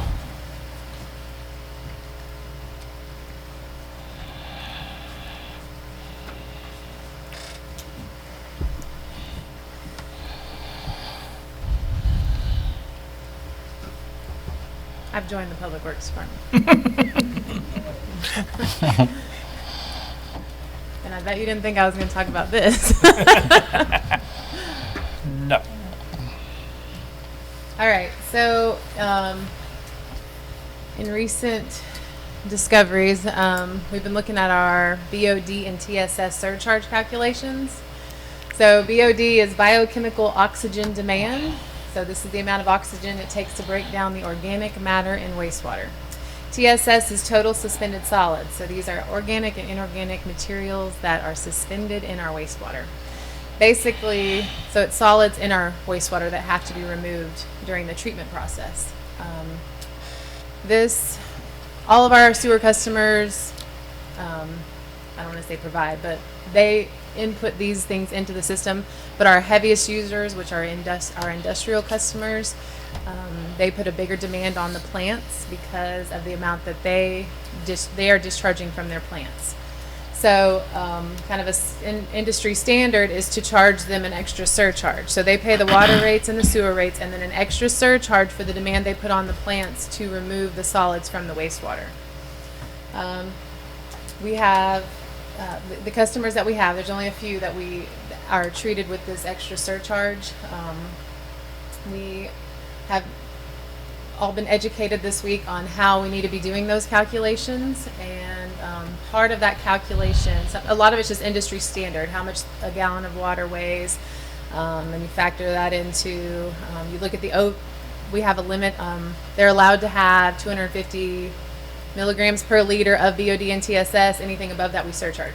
But part of this calculation is how much it costs us to remove the BOD and TSS from the wastewater. So what we have to do is ask the council to approve a new cost factor. In 2010, the council approved a 40-cent cost factor, which we use in this calculation. Basically saying it costs us 40 cents per pound of BOD and TSS that we remove. Our rough calculations that were for this, and we've since done more, show that that's way too low. So we're coming to y'all, and we'll have the definite number on Tuesday, but as of now it's between $1 and $1. What I presented was $1.17, but Pete and Dean met today, and we think it'll be closer to $1 for what it costs us per pound to remove this. So we would need the council's blessing on that so that we can start using that in our billing. Why was it only 40 cents in 2010? We have searched for explanations of their calculation to that. We cannot find anything that matches 40 cents. But when we look at our plants, we're looking at the West plant because that's where the industrial customer wastewater goes right now. When we look at the cost of running that plant, maintaining that plant, and the bond on that plant, we definitely need to increase the cost factor. Okay, it's the bond. So we- Rounded up. This is probably going to get it a little bit technical, but just for the crowd, thank you for telling us what those acronyms. Y'all have pretty much figured me out now, and I appreciate y'all explaining what those are. But for the folks listening, this is not another charge that we're about to add to people's sewer bills. This is for industrial, commercial customers. 3 of them. Okay. Yes. Back in 2009, 2010, I think there was a recommendation that the mayor and council approved to also set the local limits for BOD and total suspended solids. And because I think the limit at that point in time was higher than the 250 milligram per liter for both of those. Industry standard, 250 is more reflected in what the strength of domestic wastewater would be. Anything above that would point more to industrial waste. So therefore, that's why the surcharge applies to them, because it puts a greater stress. Absolutely. Takes a little bit more to treat that from the industry. So what is the industry number? Is it $1.17 per pound? Is that where we're coming? It's different for different places. It's really hard to compare apples and apples, even for the size city that we are, because they may not have the same industry, the same loading that comes in the plant, the same kind of plant, a $34 million plant. All of that stuff comes into the calculation of what this. But we're using sound rationale to come up? We feel like $1.17 will recover our cost. Yes, and we're going to try to tighten that number up between now. So 40 cents wasn't even. No, I found an old file, and actually some early calculations, and that was prior to the new plant being built. That was when the old West plant was still there. And we weren't paying for the 40 cents a pound just became an arbitrary number that I have no idea what the methodology was. based on what they did back then. But today, of course, we're treating more. We've got a new facility, and then it's going to be reflected in a different cost.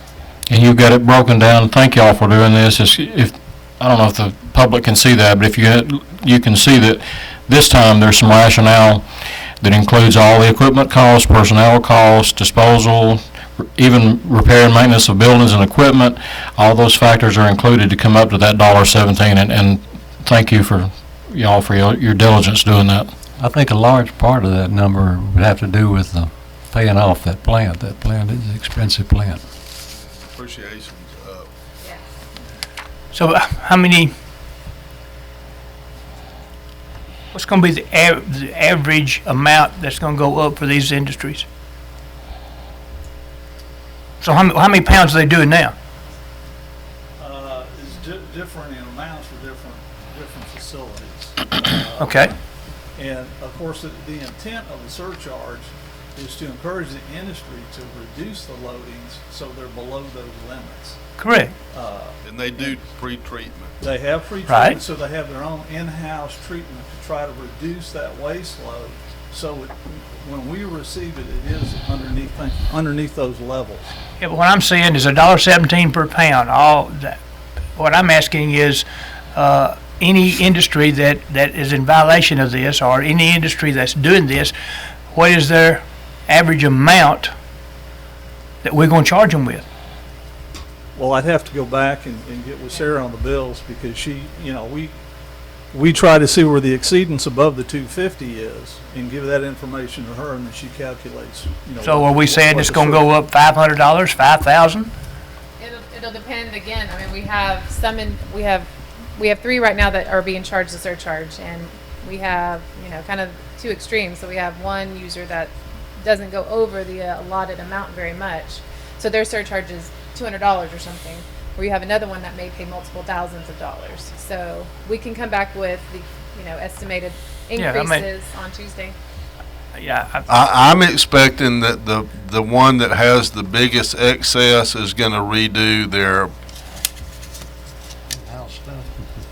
function some way, either the pre-treatment process or even before that, because I suspect, without knowing the business, that they're going to view that as just throwing away money to some extent. So if there's a cost benefit to them pre-treating it or doing something else in the process earlier, we're going to motivate them and give them an opportunity to at least investigate that. That's a good incentive. And one other thing I'd like to make you aware of too is the fact that when we write our own pre-treatment permit for these industries, they're modeled after EPD's permit, pretty much what we have at the wastewater plant. And so we have the right and the responsibility to go in and inspect the facilities and make sure that they're doing what they're supposed to do. And from what I've seen so far, I think that we're going to have to do a better job in how we're interacting with the industry, trying to help them be in compliance, and maybe even be able to help them in terms of what we think that they could do to reduce that waste load. So it'll be a win-win for everybody if we can do that. I think so too. Any other questions? This is a good example of where having turnover in staff hurts us. It does. Because this kind of knowledge, skips a generation when we turn over, Pete's position, Dean's position, Sarah's position, my position. At some point, you're going back and reinventing the wheel. Lack of documentation. Thank you.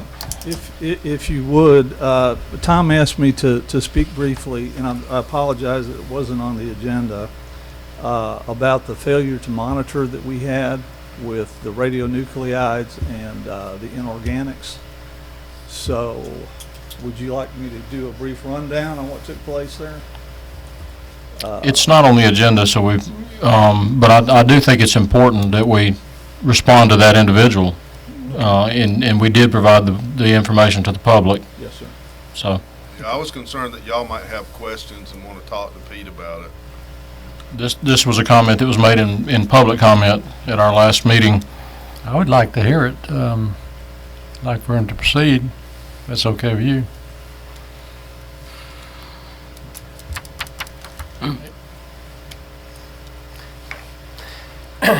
You can bring something else up if you need to. I mean, you're not taking any action on it tonight. Yeah, this is a It's work just session. information. I just want y'all to have a chance to question them. Yeah, this is a work session anyway. Please proceed, sir. Okay. Well, we got two notices of violation for failure to monitor. And they were pretty close together. The first one was a failure to monitor for sampling radionuclides in 2013. State and federal law allows, if you have non-detection or you're below detectional limits, they may put you on a waiver or reduced monitoring. City of Villa Rica was on reduced monitoring for a 9-year time frame, provided that they sampled one time during that 9-year time frame. So it appears that a sample, they usually send these out in coolers from the state lab, was sent to Villa Rica to sample in 2013. And that's way before me. I have no idea what took place, but the sample was not collected. I did go back and forth with the state to ask them, you know, if they had any proof of when they sent it, and they were able to provide that to me. It looked like it was sent to a past water manager that was here. And beyond that, I can't speak to that. But it's considered a Tier 3 violation, and what that means is within a 12-month period to be notified, we have to do public notification, which we did, both in the mail out and also on our website, which are two vehicles that are acceptable to the state. We also have to use a lot of their boilerplate language in that notification, describing what took place and what the hazard could be. We since have received new sampling. This year, we've got 4 quarters to sample. The first quarter's already been mailed off. We will be submitting samples again in May and August and November. If we're below detectable levels on that, we'll go back into another 9-year time frame, which means we will not have to sample again until somewhere in the neighborhood of 2027 for radionuclides. The IOCs are inorganic contaminants. This occurred at the early part of 2016. I believe that it was sent out in January. And at that time, if you'll recall, the plant was shut down. I came here toward the end of January of 2016. The plant was shut down when I got here, prior to the taste and odor event, and then we had the plant down for repairs and other things all the way up until August of that year. When we were notified in 2017 that there wasn't a sample for that collected, it shocked everybody because we all thought that we were in compliance. Now, one thing I did when I first came to the city was contact the state about sampling for certain parameters because we were down. And they were very understanding, but just like Tom spoke of turnover in personnel, the state is also going through a lot of turnover too. And so I think that's one reason we're getting late notices like this radiological being several years later. Someone got hired, found it in the database, it had slipped through the crack obviously, and then it came to light, and we had to do the right thing there and do the notification. Since then, we're in compliance with IOC. We collected them in 2017, and we've already received our sampling kit for 2018, and we plan on sampling in the next couple of weeks in February. So, one thing that I have done is reach out to the state and also make sure that they have their database updated with who the contact people are and who the appropriate person is that's supposed to receive these sample kits. So this doesn't happen again. So that's how you know it's time. They send the kit out. Is that what it is? They do.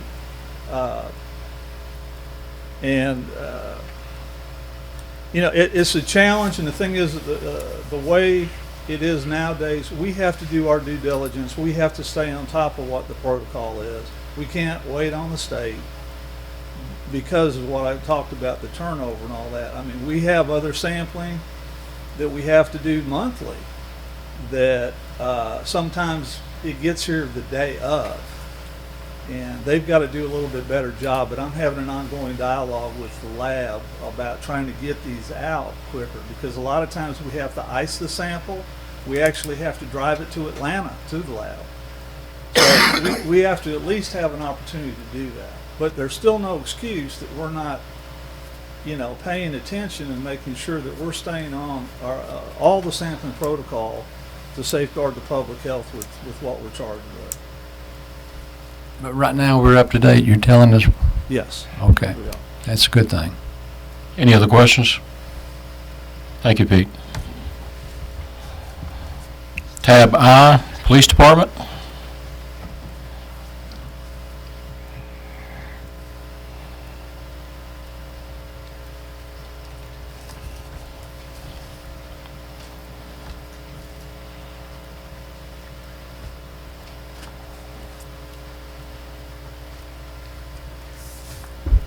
Good afternoon, Mayor and Council. Yeah. Good to see you, Chief. Good to see you guys and ladies. Thank you. We are requesting to purchase patrol cars, camera systems, all of the above. And this is from the budget, the SPLOST money, and Douglas County SPLOST. And you do have the paperwork in front of you. The total for the 4 patrol cars is $91,352. Would you quit calling me? And the camera systems is $23,480 plus $1,380. What is that for? Okay, so we will come up with that $1,380 to pay the difference. The cars were enough under budget, that'll make up the difference. Right, so we're good. It's all budgeted and you have the money? All budgeted and we have the money, sir. Good. What kind of car are you buying this time? All-wheel drive Ford Taurus. The Taurus is this time. You gonna be happy with them long term? Yes, sir, we have. The only thing that we weren't happy with was the ones we got in the past were front-wheel drive, and they're little Transmissions little are- squirrely in the snow and ice and the heavy rain. The SUVs that we got all-wheel drive, they did great in the snow. So we're gonna actually now the Taurus you have to request to order it without all-wheel drive now. So we just went ahead and got the all-wheel drive package. Do we still miss the Crown Victoria? I do. I love my Crown Vic. These cars have been great. Yep. We haven't had any major issues with it. Any questions? Is this gonna be something we're gonna continue to do every year? We have been doing 3 cars every year. I'm just wondering why we're going to 4. To try to complete the drive one car program. We're still trying to finish that out, Trying so to that's stay what we're as doing. much as I can out of it. Thank you. That's what we're trying to finish. What do we got coming off the back end out of this? We got anybody coming out of the fleet? No, sir. To be able to hand out the drive home cars and to give them to the people that have already earned them, we're still not gonna have enough cars after these 4. All right, and where are we at with replacing cars that got totaled? Wasn't totaled out, they're repairing them now. So we haven't had a total? No, sir. Close. Very close. Even the one the Hummer hit on? That's the one that was almost totaled. I know. So we are getting it repaired? Yes. Yes. Where is it? Watts. Watts. Spoke with Gallagher and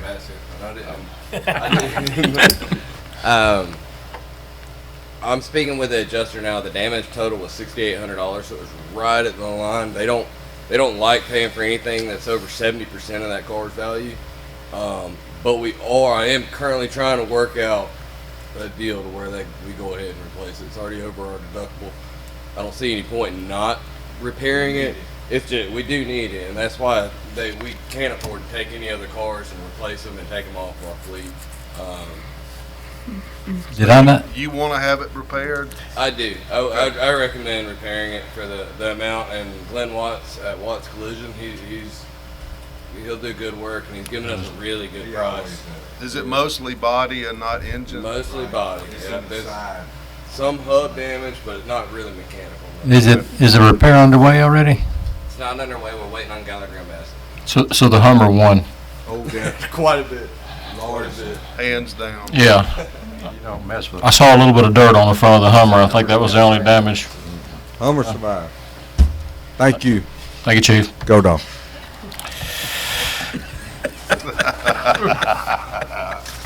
Won't hurt my feelings. Tab J. J for Jim. What?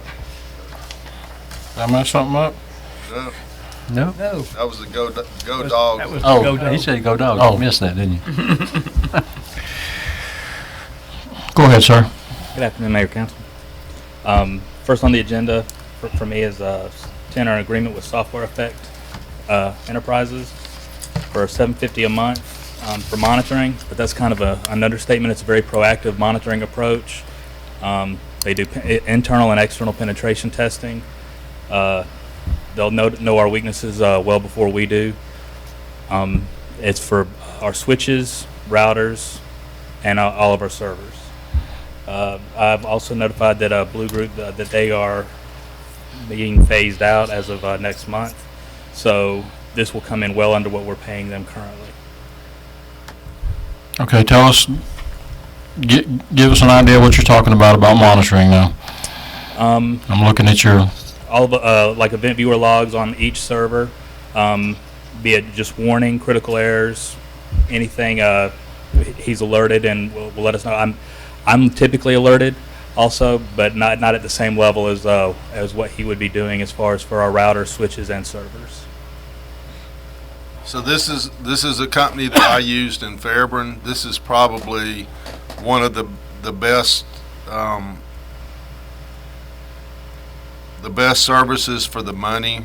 I mean, it's not even $1,000 a month, and it was not at all uncommon for us to have an exchange problem with the email server or something with the file server occurred during the night, and before we came in, it was fixed. So he's not just monitoring it. I mean, it's not that passive.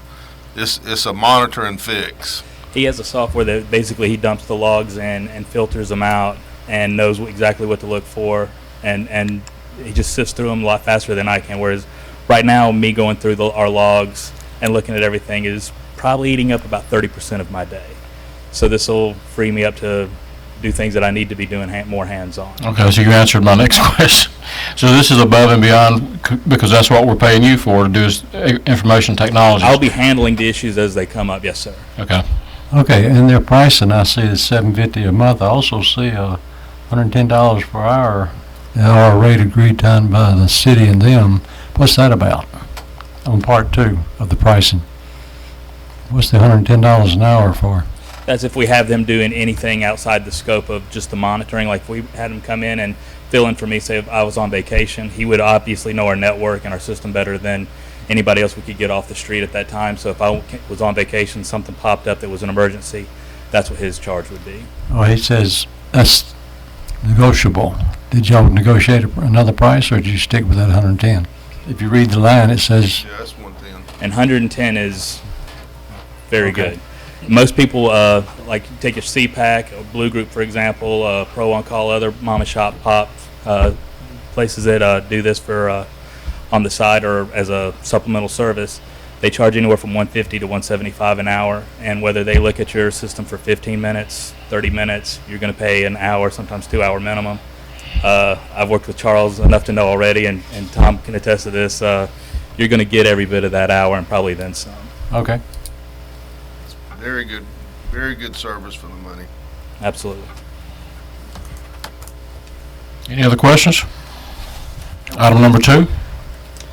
Item number 2 is to enter a colo agreement with Sync Global, who currently is our ISP. They provide our point-to-points, basically all our connections throughout the city. This is just a really good opportunity for us at a great price, because it eliminates our need for cooling of a system, fire suppression system, UPS. They meet all our power needs. The only thing is, right now, I believe we have an indemnification clause that we're having some trouble getting past, and I've reached out to them for their attorney information to contact with you, Mr. Mecklin, to see if we can work something out. But this would allow us to be able to merge. Right now we have 2 networks, basically, that's coming in. We've got one for PD, one for City Hall, and then most of all the traffic outside of PD funnels through City Hall. This would be able to allow us to merge those networks together. So as far as monitoring, firewalling, and web filtering, they would go through one area. Whereas right now, if we were to implement a web filter and firewall, we would basically have to do it in 2 places, manage it, and monitor it in 2 places. So this would allow us to do it in one location as well. Moving our servers to this facility would give us better DR situation as well. Does this address the problem that you and I discussed with our firewall and potential? I don't remember which. The one where, there was a potential someone could access our information? Not exclusively just this, but this is part of where Jim is headed. Working with towards that. everything to make us secure. The VPN. So this is a step in the right direction. The antivirus, how we do disaster recovery. I mean, he's trying to improve all that and make it. Because I think the cost was, over $100,000 to improve our firewall just at City Hall. Yeah, I mean, you're talking about like the old quotes that we got. Yeah, those were big numbers, but we're not proposing I'd like to see anything. those. Okay. Yeah, I'm not even showing you those, because what you're doing is a lot more cost effective. But this begins to address those issues, is what? Yes, sir. Okay. So this cost is $450 a month? Yes, sir. And like, if we were to move to a new facility, like say the old library for City Hall, and we were talking about implementing a generator, this eliminates the need for that, the maintenance on the generator, UPS systems, HVAC, Right. all that separate stuff that it'll just eat us alive over the long run. This is a pretty good deal. Thank you, sir. Item number 3. And item number 3 is basically just more for my sanity than anything. To establish more of a Microsoft license account or agreement, so that I can monitor inventory, all of our Microsoft licenses. Right now we have a mixture of some Office Professional, some Office Home, which it should be standardized basically across the board. Like if I right now were to go and order a copy of Office, because I had to do that the other day, I had to wait 2 days to get the license in, whereas with this I could have it in 10 minutes. We've got some that are running Windows Home, and they need to be running Windows Professional so they could access all of our network resources. So this would give me the ability to log everything, see who's got what as far as the product keys go, and just be able to track it a lot better. And as ordering and pricing would be a lot better as well. Is this an annual purchase, or is this a one-time This purchase? is basically a pay-as-we-go to clean up what we have, because right now we've got so many things that are, I will say, that are not correct. It says 5 copies. That's just to get us started. You have to, in order to enter a Microsoft licensing agreement, you have to start with a 5 product purchase, and I've identified 5 Windows Home machines between the water plant. Nick's running on a Windows Home machine, so he's having issues accessing a lot of our network resources as well. He sees it. He can attest. He sees it firsthand. Thank you, Jim. Thank you. Tab K, Charter Review. Mayor, can staff go?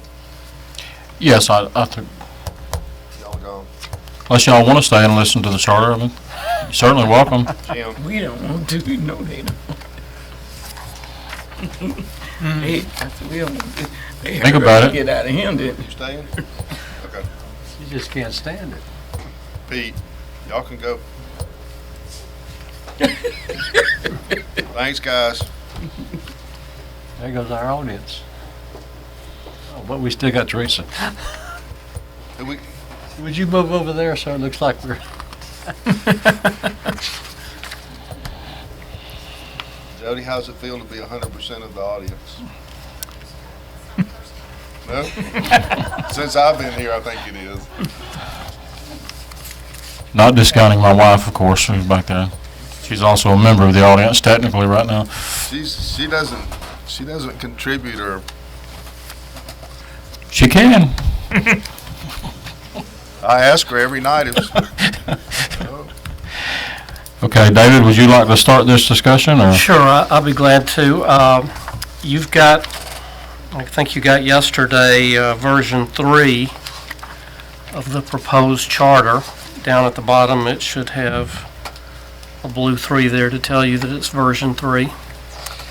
I added in all of the, what I thought were the consensus changes that the council wanted from our meeting on Tuesday. I did add in one, as I was reading through it, I saw that there was one point that I added in that is new, and that is on page 9 in section 2.27C. And this deals with overriding vetoes.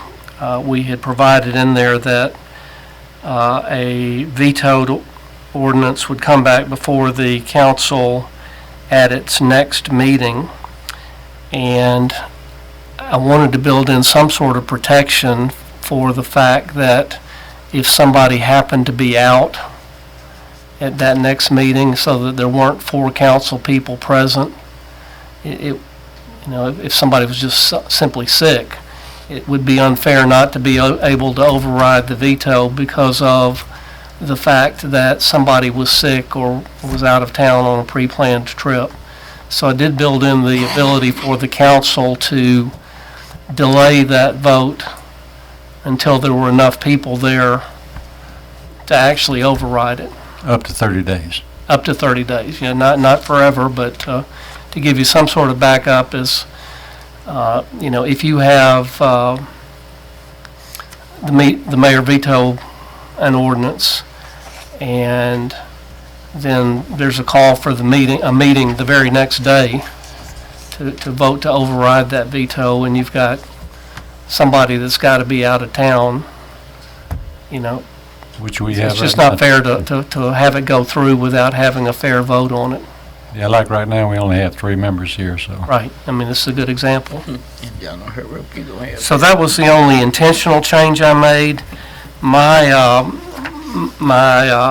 thought, based on the comments that I have received, is that the only item that I know of that I don't feel like there is unanimity of agreement on is on the issue of whether or not the mayor has the power to veto a ordinance and a resolution. This draft has left it in that the mayor has the power to veto an ordinance or a resolution. And certainly the council as a whole has got the right to make any decision that it wants to make on that point. I have been asked again, to give some reasons why I thought that it was important to add both of them in. And I've tried to go back and search my memory as to why I thought that was an important point. And it strikes me, based on just thinking back over the past 25 years that I've served in this position, why this came to be an important issue is that for many, many years, there just really wasn't ever any question about it. Any action that the council took, the mayor had the opportunity to veto it, and the process would play it out. Sometimes they would hold up, sometimes they'd get overridden. It wasn't till really within the last couple of years that point was raised to me that the mayor, the charter says that the mayor is entitled to veto ordinances. And when that was raised to me, it was because of various factions attempting to jockey to make something happen or not happen. And my concern about that is that you're throwing in another factor that always is going to have to be taken into consideration when you're considering a veto. Is this action an ordinance, or is it a resolution? And it could be one or the other. And it just throws an extra level of uncertainty in there to possibly attack the action. I am more comfortable with the thought that a mayor has the right. If you're going to let the mayor veto anything, the mayor ought to be able to veto any major action that the council takes. And then the process plays out. You'll either override it or you won't. So that's my logic for leaving it in there, but it's certainly up to the will of the council to take it out if that's what you want to do. I for one, originally thought it ought to be ordinance and resolution. I'm going to stick with that. I think it should be both. I think both are pretty strong, and he should have the ability to veto either one of them.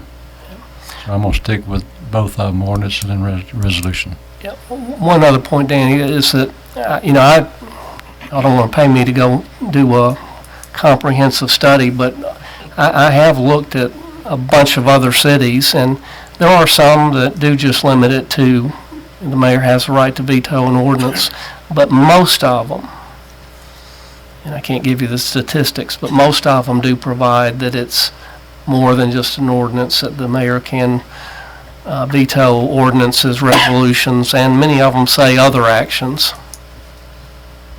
But would the veto be on something that was a motion for a 5-0 or a 4-1 or any resolution or any ordinance?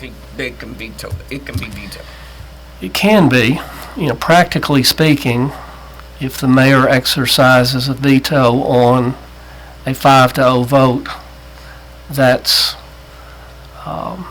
it should be obvious that it could be overridden. It doesn't always have to be. Sometimes the mayor can be persuasive and give reasons as to why he or she has vetoed it, and that might be enough to convince two of you to go along with that. But, absent that, if a mayor vetoes something that's a 5-0 vote, then he or she knows that it's an uphill fight and they may just be wasting time. And money. Right. It's just a question. If it's a 4-1 vote, the same thing applies. Yeah. But, again, that it's a whole... The whole thing is supposed to be a system of checks and balances, and I've always tried to counsel people on the mayor and council, you've got a role, you've got a job, you've got power granted to you, exercise it prudently, and the whole thing works out. Don't be angry because somebody else exercised their power that you don't agree with. As long as you do your job and vote as you're permitted to do, then it's okay. Here comes the train, right on time. I think that what y'all just experienced, and I'm just guessing at this, for y'all to pass something 5-0, have it vetoed, and not override it is a very, very, very, very exceptional circumstance among all the cities in the country that have councils and mayors and vetoes. Yeah, but I'm just thinking that's not how vetoes are implemented in places that I've been. Vetoes occur, in my experience, on contentious, hotly debated, split vote, 3-2, kind of votes, and then after the veto, there's an effort to flip one person that makes it go from 3-2 one way to 3-2 the other way. That's my experience. It's not. So that's what I think y'all are. I think that's would be more normally the thought process about how you want this power to be authorized. Is how do you want those situations to get handled? Because to me, that's the more normal, not a 5-0 and then trying to flip two people, because that's just not normally how councils, wind up operating. Okay, I for one have read through all your changes, and I'm happy with your presentation the way it is. I think you've done a good job on version 3. Mr. Mayor, Ms. Mounts up here, she hadn't been able to speak. So Well, I think it's if y'all would coming up. indulge her, I think she's got something to say. I think Yeah, we got a public public comment. comment section. Any other? Yeah, I agree with you, Tom. It's really unlikely. It has happened here, though, and it happens on the budget when, a budget matter passes 5-0 because the budget officer has presented it and everybody is respectful of how much effort people go through. But then we've had mayors to say, I'm not gonna approve something that's gonna include an increase in rates. And then it gets out in the public, and there's a great public outcry, in favor of the veto in that situation. And when you have a great public outcry, it's not unusual for some of those 5-0 votes to back off, realizing that the public is up in arms. So 99% of the time, you're exactly right. But we have experienced an occasion or two where 5-0 votes have gotten upheld. A veto on a 5-0 vote have gotten upheld. Any other comments from council or staff? Council? Okay, seeing none, we'll move on to public comment. And Ms. Mount? Thank you. How quickly you all forget. Previous mayors have bullied this council just with the threat of veto. There have been more than one occasion when there's been a 5-0 vote, and then the mayor would say, oh, well, I had a council member come up to me, a couple of council members come up to me and ask me to veto this. Well, that's completely unfair to the rest of us because we don't know which council members those were. So we can't hold them accountable anyway at all. So that's been one situation. I don't understand why we have to have a 4-0. I loved Council Member Marchman's suggestion that it go to a recommendation that it just be a 3 vote to override it instead of 4. You've set it up for another bully mayor to come in here and do his will. Because right now, the way it's set up, the mayor has all the power. Because y'all cannot go 5-0. I mean, I've only seen it done one time. One time have y'all overridden a veto. That's all I've ever seen. I've been involved in several. We just did it. Yeah. On what? On One of the two.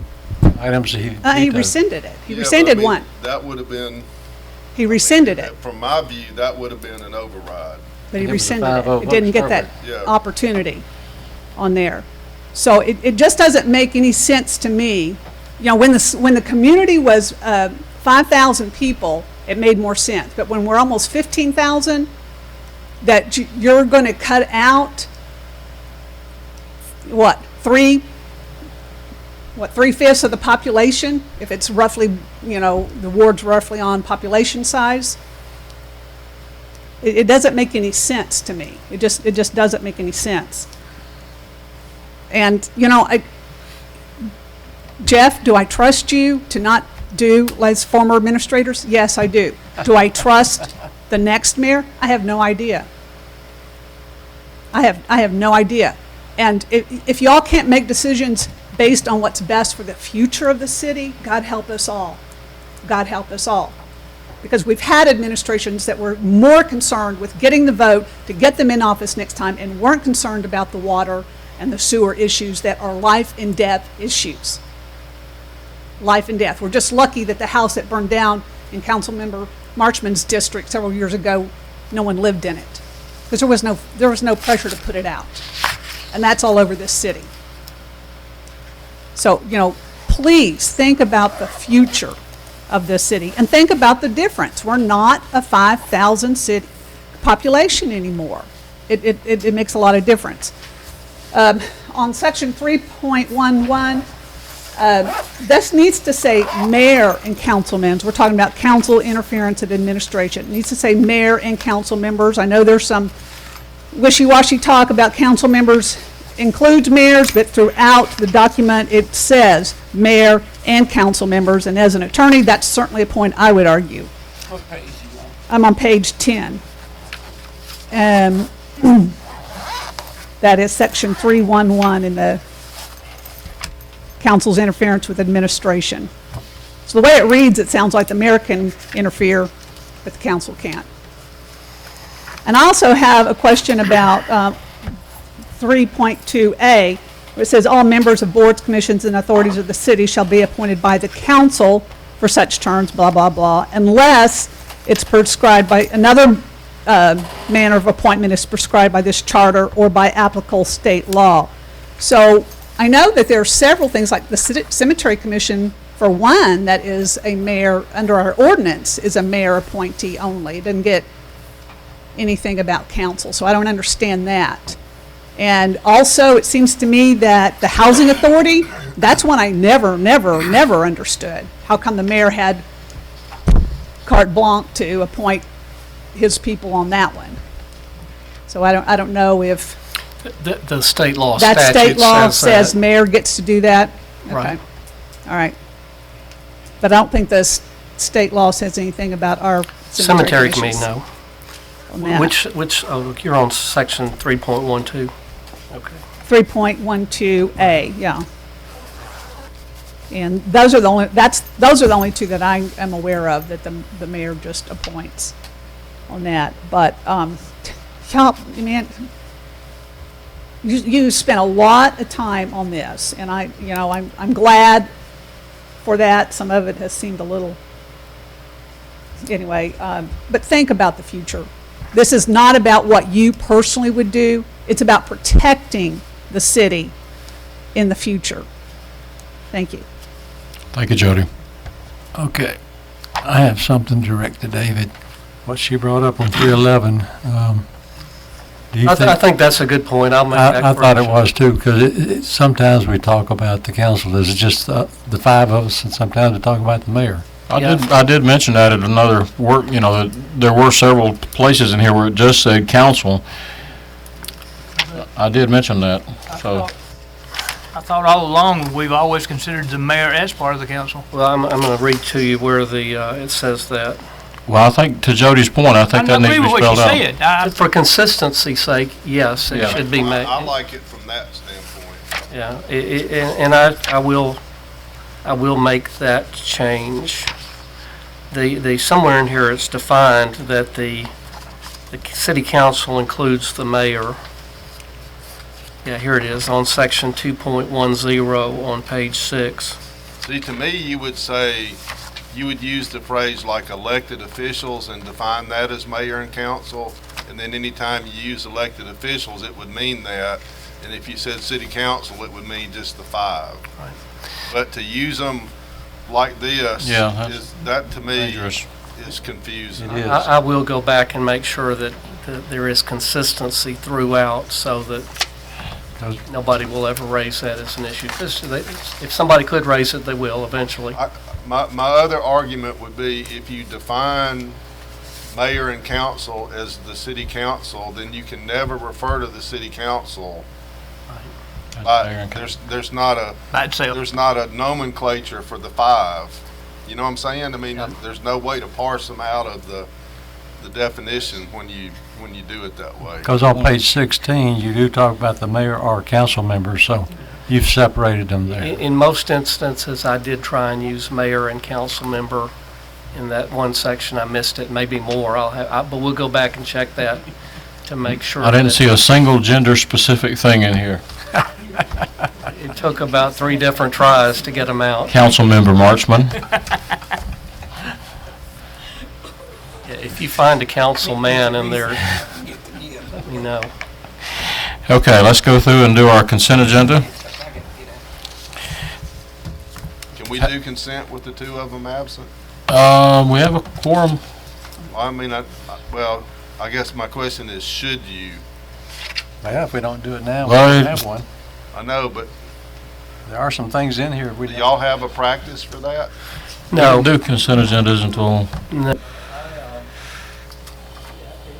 you've got 2 people who are really not here and really can't. That's true. That's a good point. Consensus, then it's really hard to say because you're not actually voting on anything here today.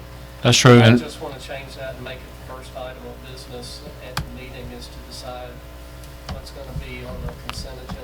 We Can get you individual input. put that on there. I think that's a good point because we always do try to make it consensus before we put something on the consent agenda. I think it's a good point. Okay, any further business? If not, I would entertain a motion to adjourn. Don't make one. This is a work Motion session. by Councilman Carter, seconded by Councilman Best. Council member A work Best session, just and/or Marchman. terminate it. All in favor?